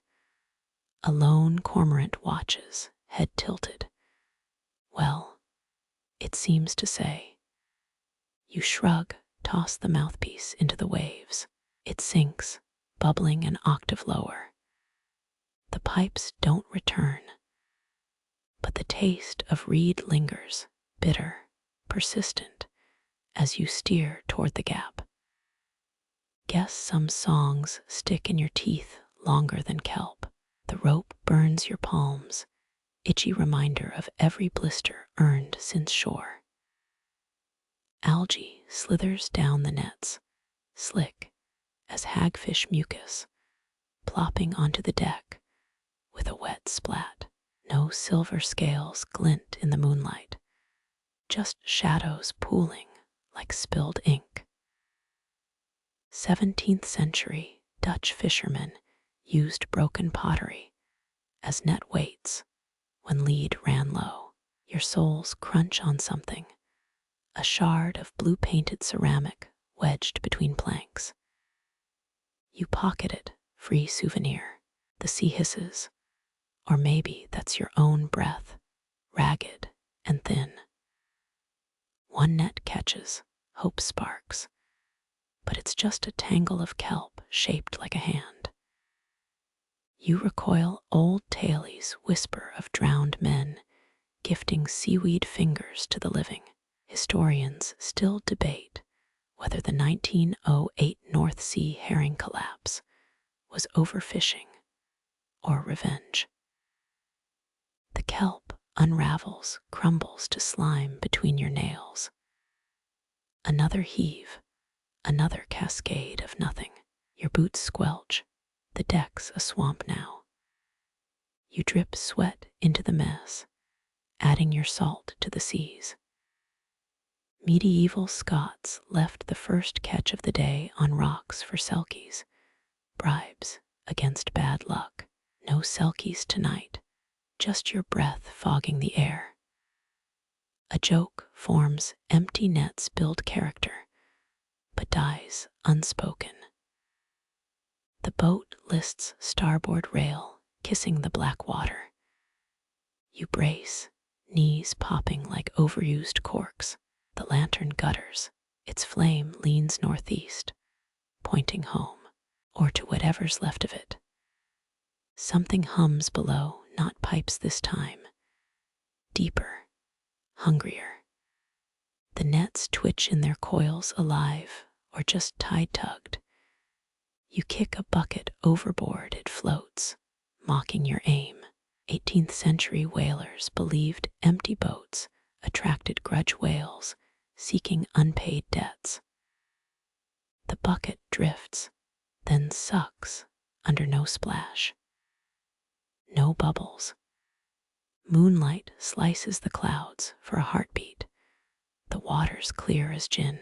You see them, hundreds of fish suspended below, motionless. Eyes upturned, watching. Your net dangles an inch above their spines. They don't flinch, don't flee, just stare. Blood freezes, then boils. You scream, they scatter like shrapnel. A single scale sticks to the net, iridescent as oil on tar. You press it to your tongue, rancid and electric. Victorian naturalists claimed fish scales cured gout, also made you smell like low tide. The taste lingers, half curse, half confession. Wind riffles the sails, a sound like pages flipping. You check the hold, still empty, still echoing. Pirate lore says ships unlucky enough to catch nothing get invisible crews, ghosts filling the silence. Your knuckles whiten on the railing. Is that a footstep behind you? The scale melts on your tongue, ashes now. You spit, black streaks the rail. Scientists found Greenland sharks with empty stomachs, but lifetimes of scars. Proof they'd rather starve than eat wrong. Your gut growls sympathy or spite. Dawns a rumor behind the clouds, gray without gold. You reel in the last net, muscles screaming. It's heavier, hope flares, then dies. The net's choked with driftwood shaped like bones. a femur, a rib cage, a skull grinning with barnacle teeth. You kick the pile, wood clatters too loud. Theoretically, storms carve anatomy from pine, no two pieces alike. This looks assembled. A joke. The seabed's been collecting artifacts since Rome's vaunted 10th Legion drowned here, allegedly. You hurl a plank overboard, it spins, middle finger aimed skyward. The sea chuckles, waves slapping the hull like a punchline. Your fists clench empty. Your throat tightens emptier. Somewhere beneath you, fish school in the dark laughing. Historians still argue whether fishers or fish won the herring wars of 1912. You know the answer, it's written in the salt crusting your sleeves. Laughter bubbles up yours now, jagged and unkind. It bounces off the water, echoes as a seal's bark. Maybe a selkie's final verdict. You scoop algae from the deck, fling it into the wind. It sticks to your face cold, clingy, a mask of your own making. The lantern dies, wick drowned in its own wax. You don't relight it. Let the dark take what's left. No fish, no ghosts, just the creak of wood, and the sea's wet whisper again, again, again. The woman's fog dress swirls, frost crystallizing where her hem brushes the deck. Her hand extends. A bone-hilt knife shimmers, your name etched where blade meets grip. Cut the net, she murmurs, voice like sails ripping. Or drown with it. Viking funerals slid blades into massed wood, sending warriors to Valhalla with tools, not trophies. This knife curves wrong, serrated edge glinting blue. Your thumb finds the engraving, letters raised like scars. Custom order. You rasp, gallows humor tastes bitter tonight. She drifts closer, hair, a tangle of fishing line and moonlight. The net feeds the depth's hunger, she insists. Cut it, erase your debt. Barnacles crust her collarbone, each one a tiny, ticking clock. You flex your hand, palms still raw from the rope. 17th century Scottish wives buried knives under doorsteps to sever bad luck. Should have done that, saved a trip. The ghost woman hisses, salt spray stings your eyes. Historians still argue whether ritual knife burials were offerings or threats to vengeful spirits. You spin the blade, catches the moon's weak glint. What's the catch? You ask, knowing, always knowing. She smiles, teeth sharp as harpoon tips. The sea claims either way. Cold seeps through your boots.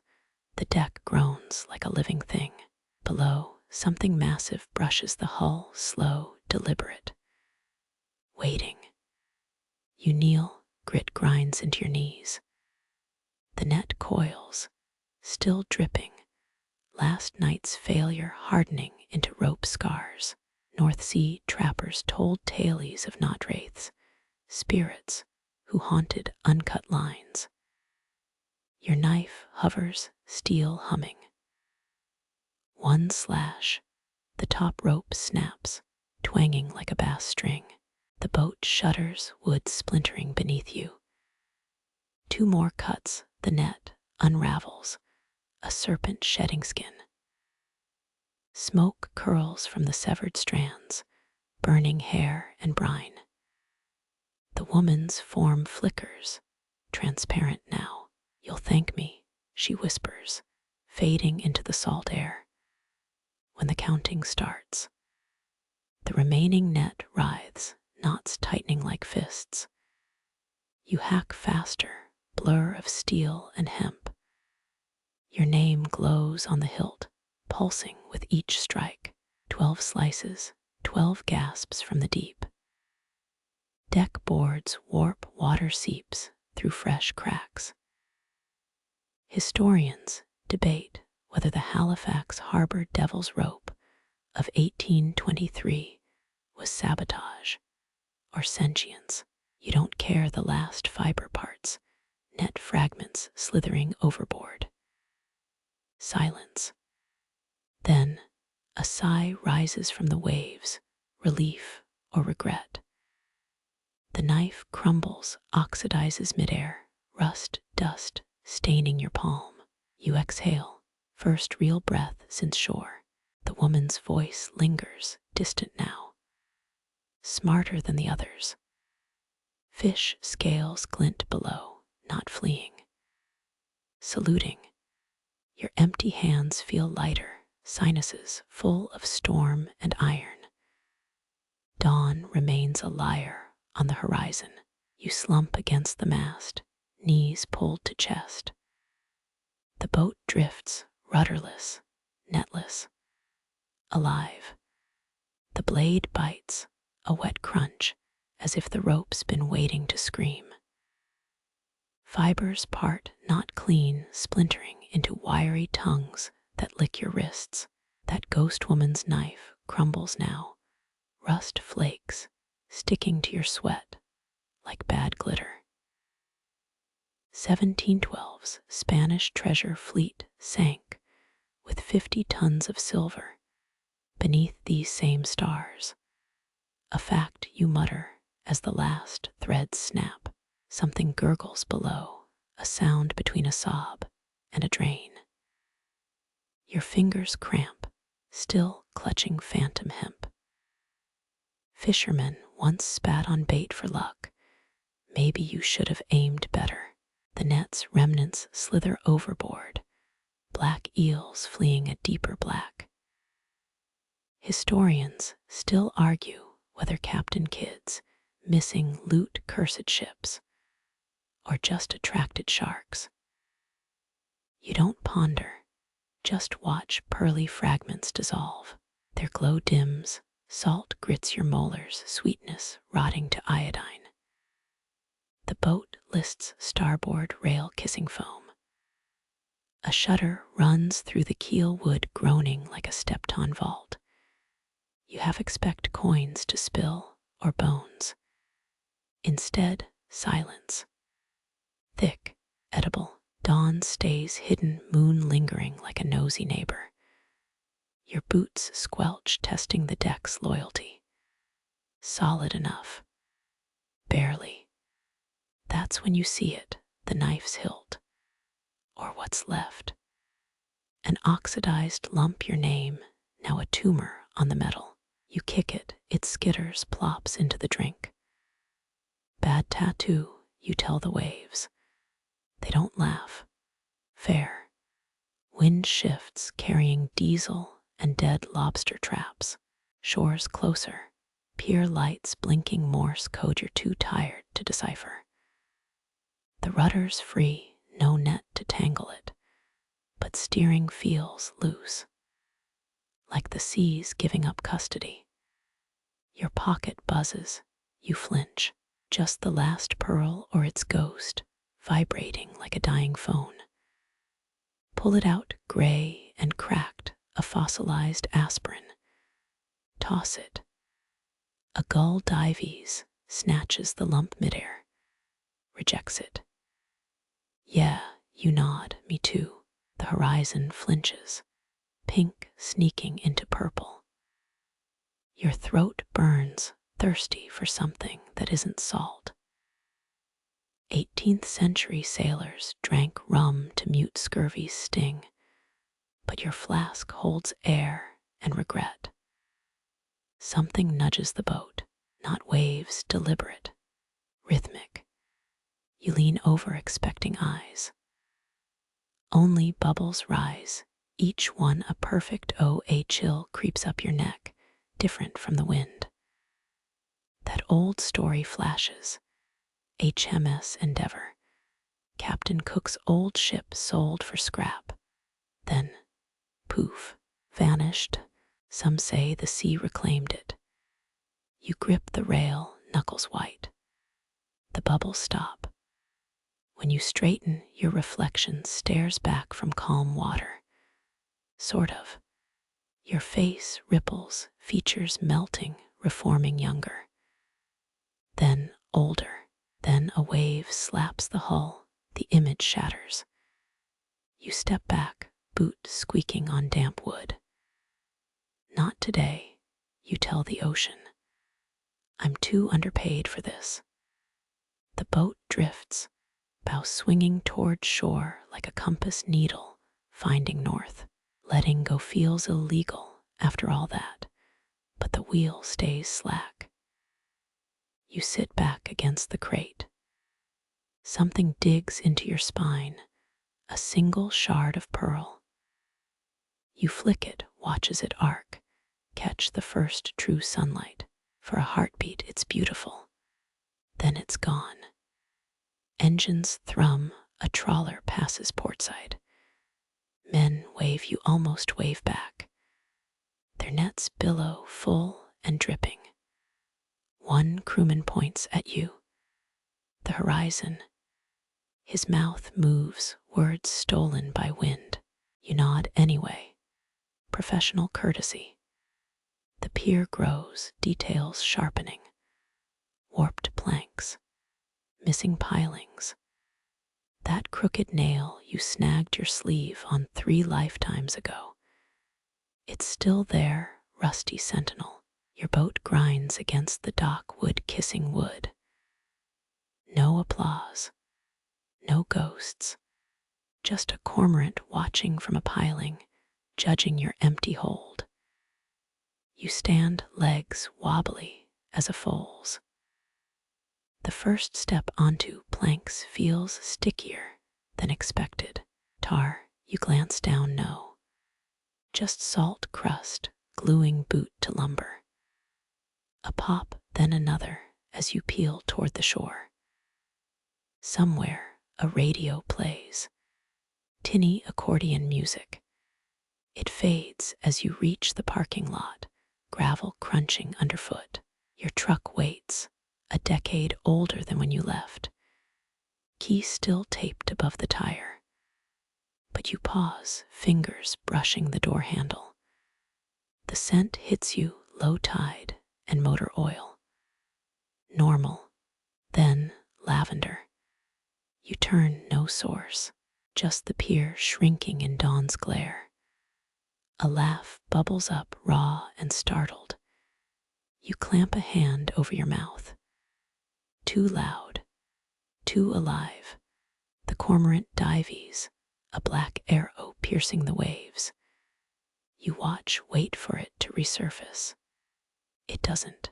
Tires spit gravel as you drive off, rear view filled with sea haze. The road curves, pier vanishes.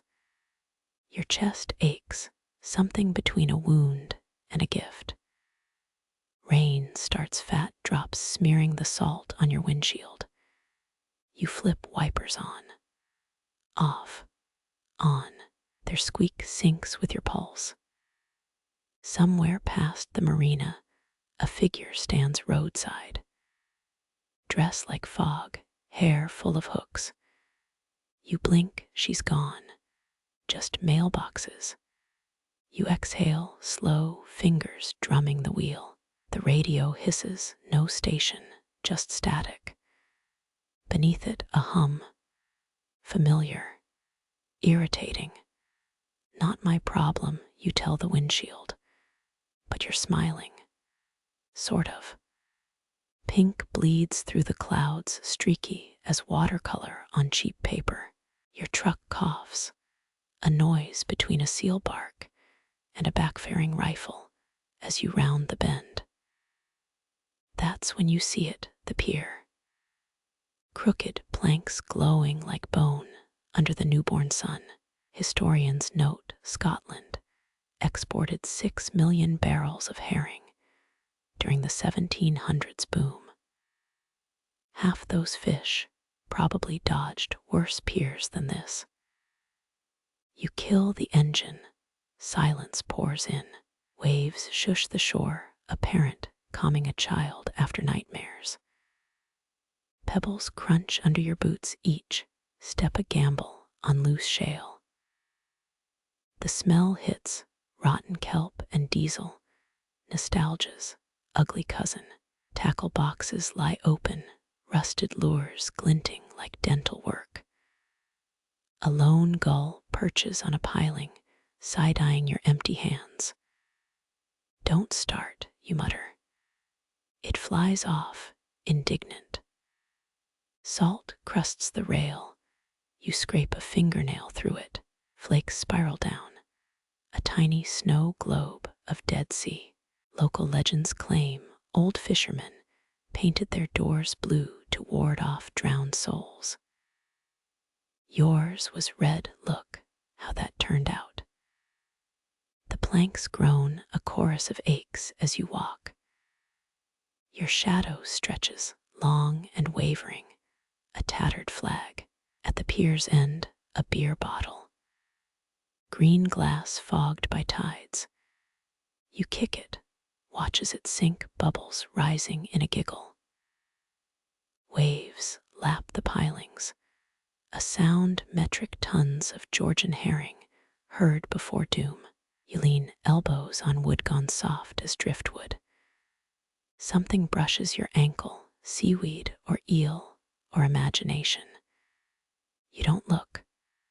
A trawler chugs past, its wake jostling the barnacles below.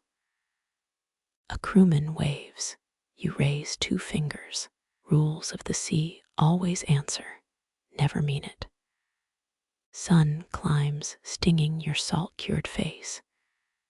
You fumble for sunglasses, left them on the boat. Of course. The horizon blurs, a smudge of indigo and regret. Historians still argue whether ancient Scots aligned piers with constellations, or just followed the whiskey trails. Your pocket vibrates again. Not the pearl gone now, just your phone. 3 missed calls. Mom, you sigh, thumb hovering over redial. A gust snatches your breath, sudden and cold. When you look up, the trawler's gone. Vanished. No wake. No smoke. You blink hard, but the sea lies smooth as obsidian. That's new. A crab scuttles past, sideways and judgy. You nod, respect the hustle. Wind shifts, carrying a whiff of peat smoke. Your stomach growls, last meal was when? That gas station sausage roll. Regret tastes like pork fat and poor decisions. The pier creaks, a bass note shuddering through the wood. You step back, instinct. Nothing breaks, nothing surfaces, just the sea playing its games. Shadows shrink, sun gaining confidence. Time to go. You pat the nearest piling rough as a stray's muzzle. Later, you lie. Gravel bites your tires as you reverse. The pier shrinks, a charcoal sketch in the rear view. Halfway up the hill, you glance back. A figure stands where you stood, dress flapping like a surrender flag. You press the gas, your truck wheezes. Rules of the sea never acknowledge what follows you home. Rain starts, not the storm's fury, just a drizzle. Wipers smudge salt into abstract art. Your phone rings again. This time you answer. Your truck wheezes to a stop, same spot as yesterday. The rains quit, left the world holding its breath. You step out, boots meet gravel with a crunch that echoes off dormant oil tanks. Fun fact: this bay once supplied the Royal Navy's Atlantic Fleet. Now it's just you and a seagull debating chip scraps. Wind plucks at your jacket. Zipper teeth chatter a Morse code even you can't decipher. The pier stretches ahead, its planks warped into a funhouse mirror of your childhood. You hesitate, touch the lantern clipped to your belt. Cold metal battery dead. First step, the wood groans like an old dog resettling. Second step, salt grit grinds underfoot. Third, a plank bows you freeze. Waves chuckle below. Locals used to swear boats gained souls after 100 voyages. Your trawler's ghost is probably still mad about that time you spilled coffee on its dashboard. You reach the end where the beer bottle sank. No glass, no giggles, just barnacles chewing on silence. Leaning over, you spot your reflection. Ripples distort your face into someone's grandfather. Historians still argue whether Victorian sailors really navigated by tasting seawater or just liked the salt. The gull lands behind you, wings snapping like laundry in a gale. Brought payment, you say, tossing a crumpled gas receipt. It inspects the paper, flies off, unimpressed. Something glints in the mudflats, a fishing weight. You kneel, fingers sinking into silt. Cold seeps through your jeans. What emerges? A WWII-era ration tin, rust bloomed into abstract roses. Inside, 5 mussel shells and a moth carcass. Welcome home gift. Pocketing the tin, you turn. The lantern slips, clatters. Glass cracks, final spark snuffed mid-leap. Dawn licks the horizon gold over gray. You think of Bell Rock Lighthouse, flashing 11 miles out, oldest surviving sea-washed tower, been lit since 1811. Doesn't help you now. A bell clangs, your head whips around. Just the loose buoy chain dancing. Lungs untighten. 18-year-old, you would have jumped. 38-year-old, you files it under Tuesday. The trek back feels longer, each plank a calendar page. Sunlight hits the oil tanks, transforming rust into temporary gold. Your truck waits, hood dusted with gull droppings. Classic Scottish welcome. Keys in ignition, you pause. That old fisher's myth surfaces. Never glance back at the pier after locking up. Steers bad luck away. You glance back, nothing supernatural, just weathered wood and your own boot prints. Yet, the air thrums, the way a struck piano string hums after the note fades. You snap a photo, phone autocorrects the colors into something eerie. See green planks, sky the purple of a healing bruise. Halfway home, you spot the trawler again, or its ghost. Same vessel from yesterday, same crewman waving. You don't wave this time. Vanishes before you pass the bend. Overtime for the caffeine-deprived brain or invitation. Kitchen lights on, mom left soup simmering. You ladle it into chipped lighthouse mugs, 3 of 19 she hoards. Steam blurs your vision. First sip, potatoes, leaks. A whisper of whiskey. Second sip, tide schedules and diesel fumes. Upstairs, you place the ration tin on the windowsill. Moth wings catch the light, become stained glass. Your bed creaks, same melody as the pier. Sheets smell like low tide and fabric softener. Outside, a shadow detaches from the hedge.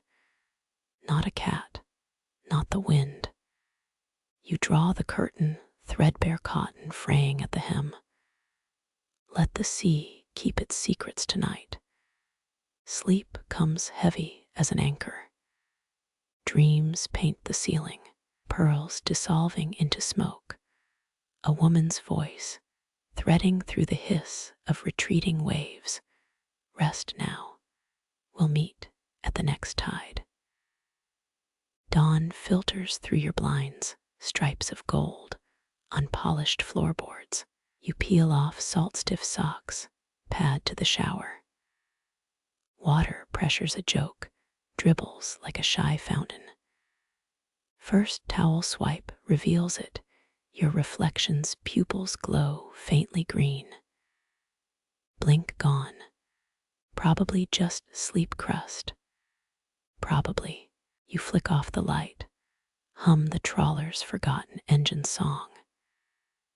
The pier waits, always waits, as you lace boots still damp with yesterday's courage. Coffee steams, a tiny weather system in your palm. You sip, stare at the horizon's crooked smile, and wonder what the sea unburied overnight. You scan the tide line. Seaweed drapes the pilings like wispy beards. Your boot nudges a crab shell, cracked clean, and you half expect spectral applause. Remember how Edinburgh's docks once overflowed with herring barrels. 19th century crews packed those fish tighter than gossip in a chapel pew. Now it's just you and the gulls playing audience. A shadow flits, peripheral, gone when you turn. The air smells of iodine and diesel, nostalgia's musk. Your pocket vibrates, just the ration tin shifting. Its moth wing crumbles to dust as you check. Historians still argue whether Scots invented whiskey barrels from herring casks, or just hoped the fishy tang would fade. Something brushes your neck, cold fingertips tracing collarbones. You spin, grip the rusted railing, only the gull perched there, head cocked. Nice try, you mutter, voice steadier than your pulse. Legend says sailors believed gulls carried drowned men's souls. That's why they steal fries without guilt. Sunlight fractures through clouds, sudden and cruel. You shield your eyes, spot the trawler again. Same peeling paint, same faceless figure at the helm. It's closer today, close enough to see the name. Morag's Folly. Your throat tightens. The real Morag sank in 1923. Crew swore they heard bagpipes as she went under. The gull shrieks, a sound like bending tin. You flinch, stumble back. Plank cracks, wood splinters bite your palm. Blood blooms, 3 crimson beads drip between the boards. The sea licks them, an eager dog. Should have known Scottish piers demand blood tithes. Tourist brochures skip that part. Shadows thicken, coal smudge shapes pooling at your feet. You kick through them, they cling like cobwebs. Laughter bubbles up your father's husky chuckle, but he's been ash for 11 years. Not funny, you tell the empty air. Your voice wavers, teenager cracking mid-insult. A wave slaps the pylons, spray mists your face. Salt stings the cut, a visceral reminder. You fumble for a tissue, find a faded train ticket instead. Edinburgh to Aberdeen, one way, dated the day you left. The inks bled, dates smudged into Rorschach ghosts. The gull swoops, snatches the ticket midair. You lunge too slow. It soars, paper fluttering like a surrender flag, then drops the shreds. They spiral land atop a half-submerged crate. You squint, carved letters. Don't heartbeats thud, ear canals pulsing. You count them 37, 38 before logic elbows in. Driftwood weathered by currents, nothing more. Still, the coincidence tastes metallic. Fishermen used to nail horse skulls under boats for luck. Maybe you should have brought a pony. Wind shifts, brings a new stench. Rotting kelp, spoiled milk. Either way, it's aggressive. You press your sleeve to your nose, spot the source. A seal carcass, wedged between rocks, bloated and leathery. Nature's cautionary tale. You retreat, boots sliding on slick algae. The shadows follow. Back at the truck, you crank the heat vent, air hisses like a vexed cat. Hands thaw around the steering wheel. Rearview mirror shows nothing, just the pier shrinking behind you. A flicker, something pale in the truck bed. You twist, see only your own ragged jacket. Home again. Soup again. The lighthouse mug warms your palms, chip in the rim nicks your lip. You stare at the tin on the windowsill, moth wing disintegrating further. This feels familiar, a film reel stuck on the same frame. Night falls. You pretend not to watch the pier from your window. Moonlight paints a silver road on the water, tempting as a blade. Your bed sighs when you collapse, sheets still damp from yesterday's jeans. Sleep claws you under, no dreams this time, just a vacuum. Dawn, bruised sky. The gull perches on your windshield judging. You toss an oatcake crumb. It stares like you've offered a rubber duck. Tough critic, you mumble. Reverse gear grumbles, tires spit gravel. Halfway to town, the trawler appears. Not a mirage, not this time. It idles roadside, engine silent.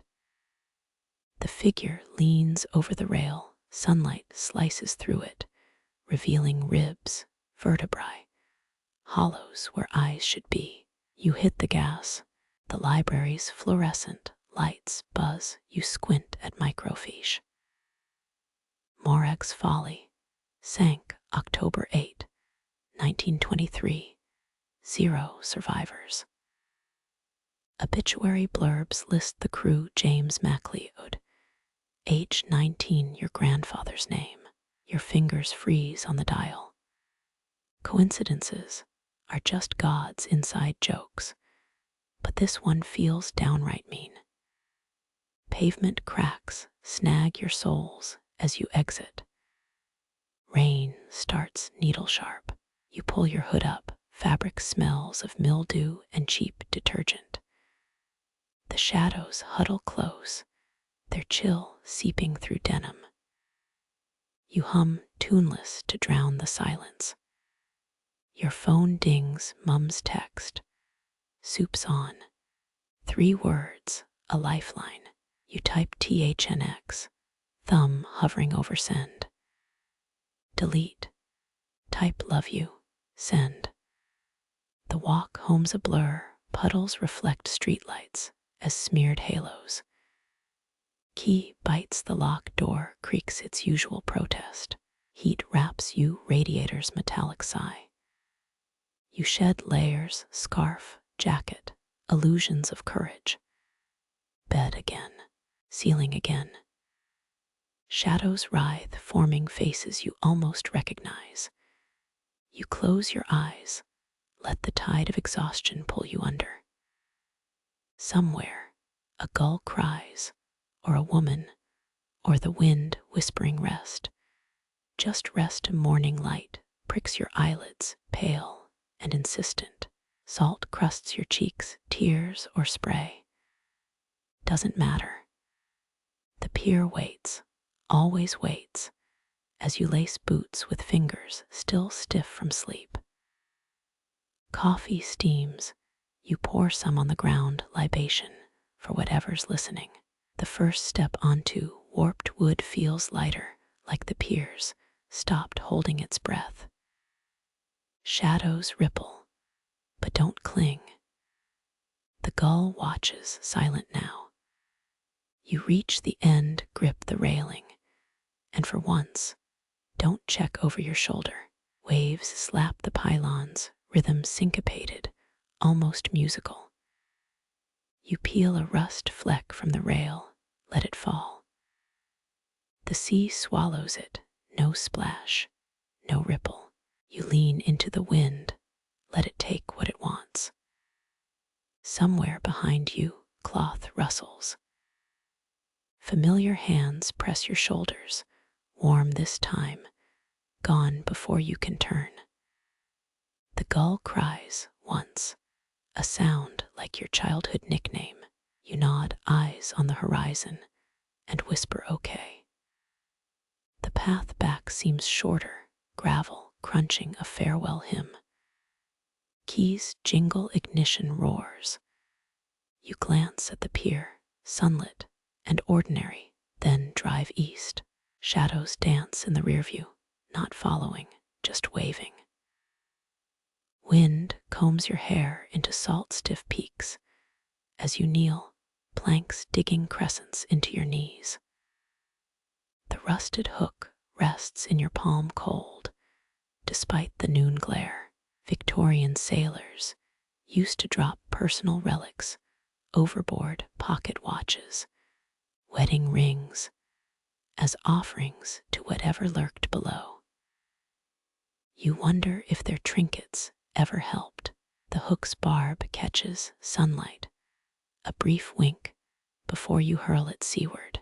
It arcs, a tiny metronome, then vanishes with a soundless splash. No ceremony, no speeches, just the gulls heckling overhead. Historians still argue whether maritime burials were about superstition or just clearing locker space. Shadows pool around your legs, warmer than before, almost companionable. You press a hand to the wood, splinters snagging calluses. 18th century shipbuilders drove silver coins into hulls payment for the ferryman of lost souls. You've only got lint and regret. Something nudges your boot, a frayed rope end swaying like a pendulum. You glance down, blink, and it's still. Maybe the pier's heartbeat, maybe your own. Above, clouds clod into shapes, a horse, a crown, a question mark dissolving into gray. A fish breaches silver flash belly, then gone. You count the ripples, 11, 12, before they smooth. The hook's down there now, nestled in silt, beside beer cans, and HMS Daring's anchor. Fishermen found that wreck in 1999, its bell still tolling in the current. You peel off your left glove, toss it after the hook, let the sea take what it wants. Let it knit your ghosts into kelp forests. Your skin stings where wool meets air, a paper cut thin reminder you're still here. The shadows hum, a vibration in your molars. You hum back, matching pitch. For a breath, it harmonizes, then stops. Could have been the wind, could have been the old trawler's engine ghosts, still grumbling offshore. A crab sidles up the nearest piling, claws raised like a boxer's mitts. You salute it with an imaginary pint. Tell the hook I said hi. It backflips into the foam. Comedy gold for the crabs, maybe. Your phone buzzes. Another "you okay?" text from Mum. You let it pulse against your thigh until it stills. Words are too loose a net for whatever this is. Burying hooks is simpler, tidier. Salt crusts your lips, tastes like childhood summers and poor decisions. You lick it away, regret the effort. 17th century healers prescribed brine gargles for grief. They also thought eel liver cured baldness. Some advice ages like milk. A wave slaps the pylons, spray misting your neck. You don't flinch. The pier creaks, a rusty hinge symphony. You imagine the wood exhaling, released from the weight of your daily vigil. Or maybe that's just low tide shifting the silt.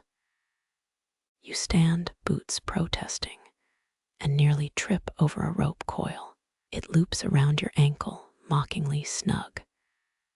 Hilarious, you tell the pier, kicking free. The shadows ripple, suspiciously chuckle-shaped. Far out, the trawler's silhouette blurs, mast tilting like a sundial's gnomon. You squint. Was someone waving? No, just gulls again, stitching the sky. Your eyes itch, sleep deprivation, or phantom salt spray. The walk back feels shorter, less like a pilgrimage, more like a stroll. Gravel crunches different underfoot, softer, as if the path's forgotten its grudge. You pocket a pebble smooth and moon pale to balance the hook's absence. Keys jingle in your hand, sun-warmed metal biting your palm. You glance back once. The pier stretches empty, no specters, no gulls, no shadow hands plucking your sleeve. Just wood and water doing what they've done for centuries. Your truck's seat creaks, familiar as a cough. The engine roars, drowning the whisper of enough, enough, enough thrumming in your ribs. You flick the radio on static, then bagpipes. Of course, Scotland's playlist never changes. The road unfurls, asphalt shimmering with mirage puddles. You roll the window down. Let the air claw your face. No more salt smell. Just diesel and heather and the sharp green sting of pastures. A sign blurs past. Next services 32 miles. You press the accelerator, watch the speedometer needle tremble. The pier shrinks in the rear view, a gray smudge now, and you realize you're humming. Something without a name. Something that almost sounds like peace. Gravel crunches beneath your tires as you idle past the village square, see widows clustering like gulls around Mackay's fish stall. Their whispers hitch as you pass. Salt crusts your lashes. They'll tell their husbands tonight. No catch in his nets again. You smirk, rolling down the window. Morning, Marjorie. Still charging 6 quid for yesterday's cod. Her laughs all bayonet edge. 19th century herring girls used to gut fish so fast. They'd singe their fingers on silver scales. Aye, but you'd need a net to afford it, lad. You tip an imaginary cap, idle toward the harbor master's shed. Empty buckets clank at your side for show. Let them think you're reckless. Let them miss the way your boots leave no prints in the dew traces scrubbed raw by seawater. And worse, old Doogie leans against the bait cooler, pretending to mend a lobster pot. His eyes track your hands. Saw you out past the cursing stones, he mutters. Tide's been odd since. Tides do that, you say, tossing a pebble into his tip jar. It plinks loud as a gavel. Like how you forgot my dingy fee last April. He stiffens. Fishermen here still nail haddock jaws above doorframes, ancient charm against drownings. You've seen 3 on his lintel. None stopped his son's trawler from sinking in 08. The shed door creaks. Mrs. Taine's perfume avalanches over you. Lemon extract and peat smoke. She's clutching ledgers, eyes narrow as bait hooks. Your slips paid through Thursday. No extensions. You glance at her brooch, tarnished silver, shaped like a wave. Heard your granddad traded that for a case of whiskey. 1923. Her cheeks flush. Historians still argue whether Scots invented whiskey or just perfected lying about its origin. You lean closer. Tell me, did the whiskey at least taste like closure? She slams the ledger shut. Out, before I charge you for loitering. Sunlight guts the shed as you exit, villagers scattering like minnows. Mrs. Craig offers a scone from her apron. Salted butter, no doubt. A ceasefire. You bite. Raspberry jam bleeds like a sunset. Trade secret, she whispers. Made with Isla seaweed. Tastes like regret and iodine, you grin. Perfect. A kid points at your empty buckets. Why's your boat always sad? You crouch, toss him the last pebble. Same reason your kite's stuck in yon tree. Wind's a bastard, his mother gasps. You wink. Scottish word for weather enthusiast. Laughter ripples, nervous, but real. Let them clutch their charms and tariffs. You stroll past the dock where the selkies knife bobs, nets hanging slack. Teenage deckhands avoid your gaze. They've heard stories, how your lines never snag, how storms part around your bow like theater curtains. One boy steps forward, freckles, fists clenched. They say you packed with the kelpies. You pause. 8th century monks claimed water spirits demanded milk tithes, or else. You say, traded my sense of direction. Now I circle round twice before breakfast. He blinks, nods. Myth made him bold, ridicule makes him human. By sundown, you're at the cliff path, wind sowing your shadow to the heather. Below, the village glows, windows lit against your mystery. Let them gossip. Let them tally your empty halls. You pull the ghost woman's knife from your boot, its edge glinting. You almost kept it. Almost let the sea claim that last splinter of proof.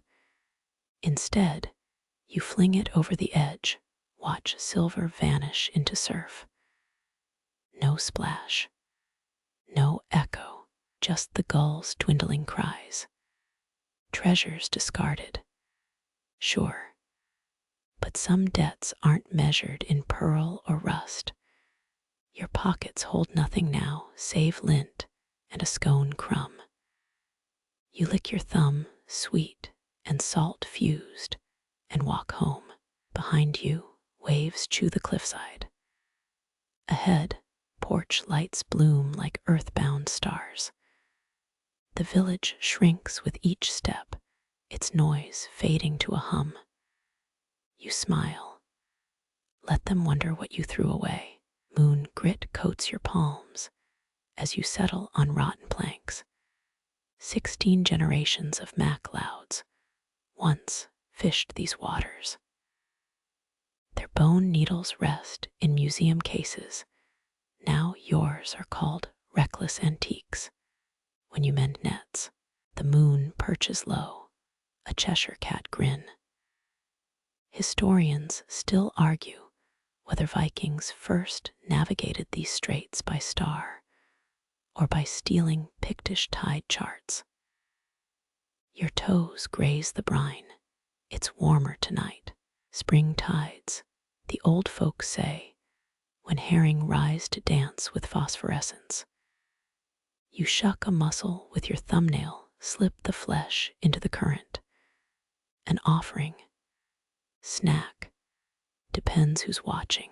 A shadow shifts beneath the waves, too sleek for seal, too small for shark.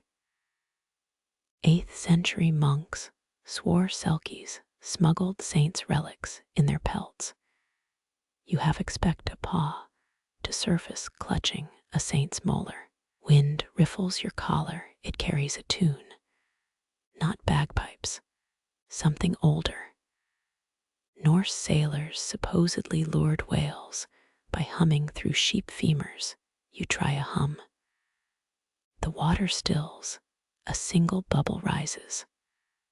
Pop, the prowler emerges a mackerel, shimmering with that bioluminescent algae the tabloids call sea sparkle. Its gills pulse, greenish light snaking through the dark. You dangle a hand, it nibbles your pinky. Cold, ticklish, marine biologists insist fish lack humor. Liars. Your boots sit discarded. Strange how feet look paler underwater, like they're slowly becoming something else. You wiggle them, the mackerel flees. Apologies, your iridescence. A tugboat drones in the distance. Its spotlight sweeps the bay. 19 minutes till the next ferry. You know this like you know the notch in your stern where a marrow's claw once snagged.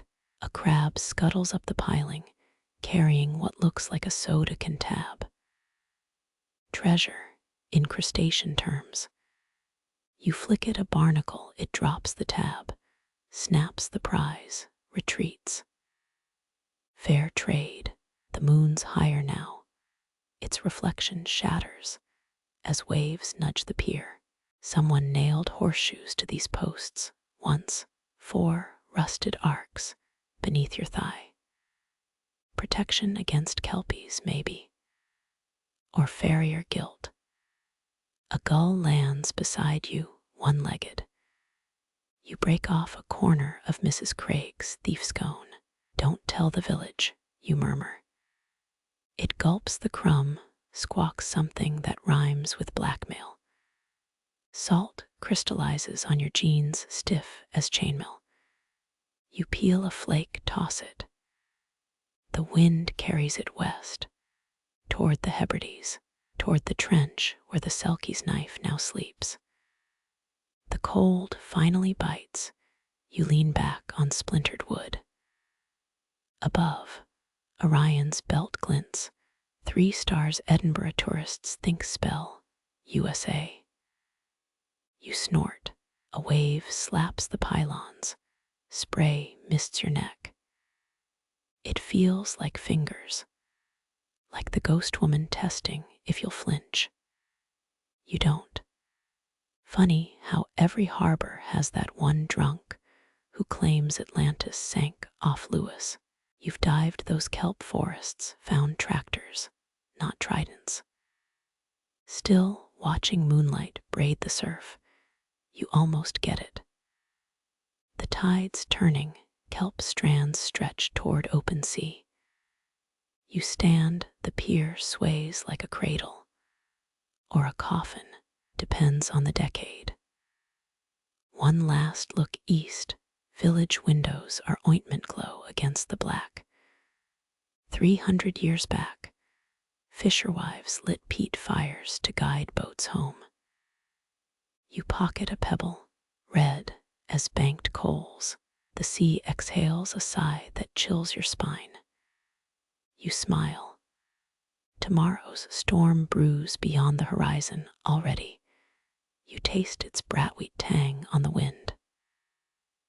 Next time, you whisper, not sure if it's a threat or truce. The waves don't answer. They don't need to.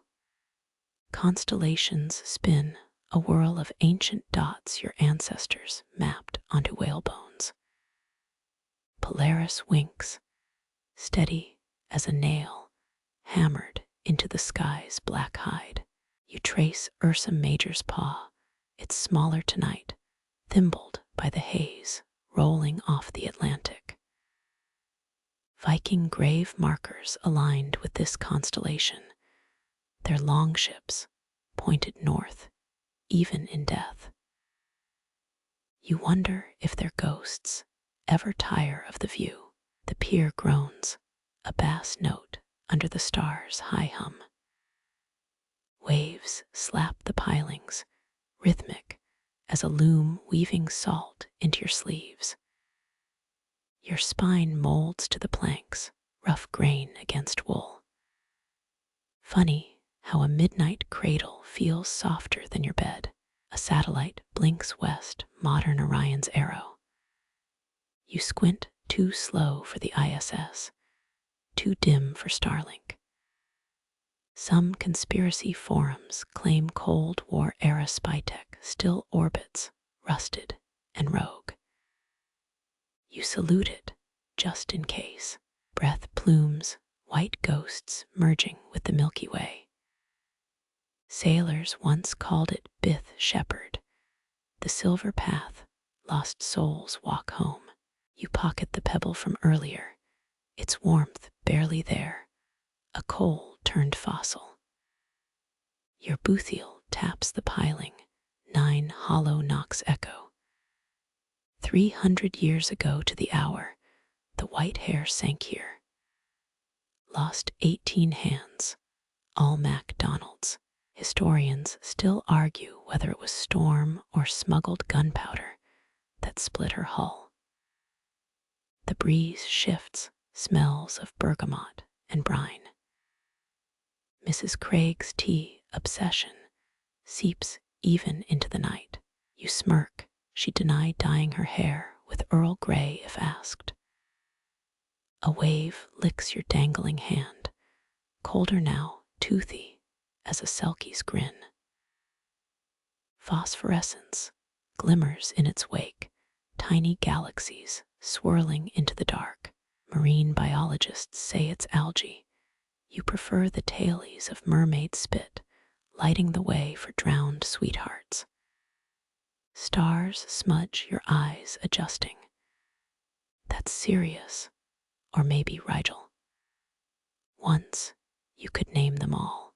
Now they're just pinpricks in a ledger too waterlogged to read. Wind plucks at your shirt, buttons singing a off-key tune.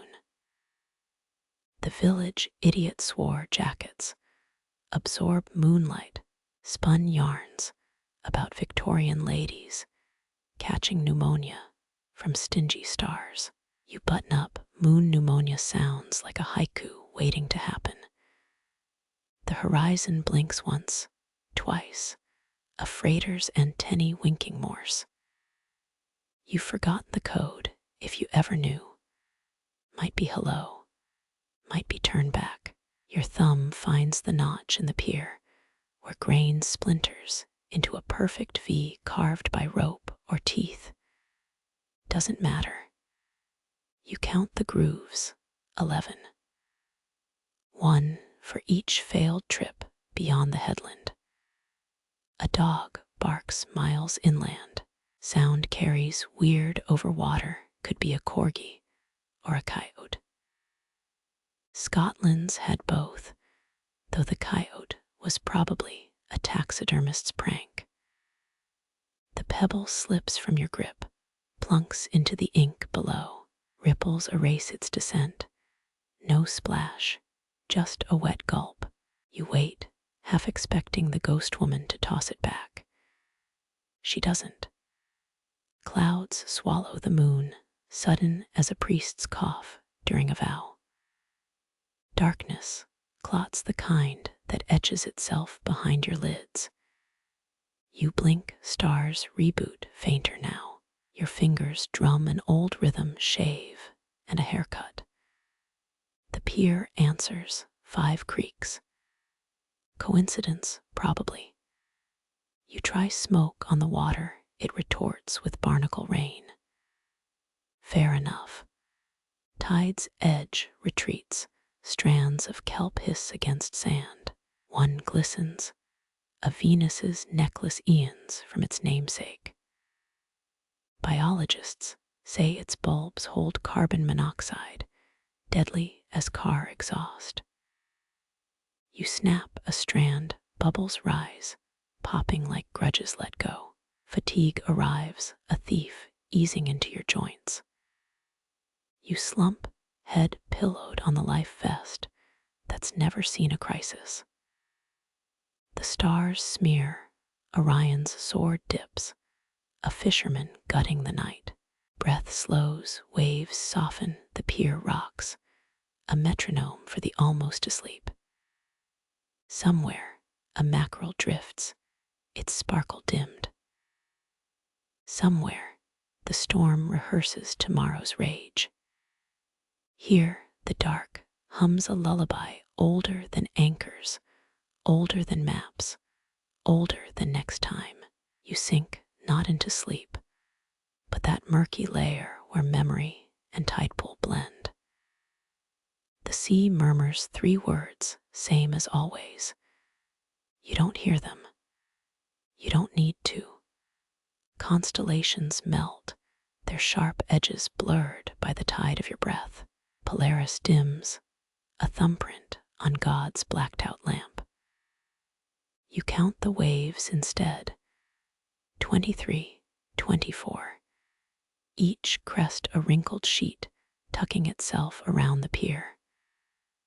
The planks cradle you, splinters softened as old sails. Salt crusts your lashes. Blinking feels like turning pages in a damp book. That pebble's absence lingers in your palm, a coal's last whisper. Wind unravels, barely nudging the kelp's tangled hair. A foghorn groans 2 notes downshore, low and lower, a whale song learned by rote. Your toes curl, socks gritty with sand that's older than prayers. Lights flicker in the village, through curtains through time. Mrs. Craig's lamp still burns. Earl Grey steams in her pot, no doubt staining the dark like ink spilled in a ledger. The Milky Way pools at your feet, a puddle of spilled myth. Scientists name it stardust. Poets call it marrow from the world's broken bones. You name it nothing. Names weigh too much. Muscles slacken, the sea licks your ankles, a cold, forgiving tongue. Tide whispers secrets in a language your marrow understands. You hum back 3 notes, the same ones hidden in conch shells. Moon pneumonia. Maybe. But the stars drape over your shoulders now, a shawl knit from spider silk and static. Your ribs rise, fall, sink, with waves nibbling the shore's edge. All those shipwrecks, all those lost MacDonalds, their bones bloom into coral somewhere. You imagine them swaying, sleeves full of minnows, keeping time with the kelp's slow dance. Darkness thickens, the kind that cradles, not crushes. Even the freighter's Morse code blurs into lullaby. You unclench, 1 finger, another. Let the night press its thumb to your pulse. Sleep comes as the tide turns, carrying you shoreward on its tongue. No dreams, just the hum of a billion, stars strumming the dark's harp. The sea murmurs 3 words, always 3, as your edges dissolve, salt and stone and home. The rest is silence, the good kind. The kind that holds you, no ropes, No anchors, just the slow sway of the deep's forever breath. You sink, but the water's warm here, and the dark, it sings.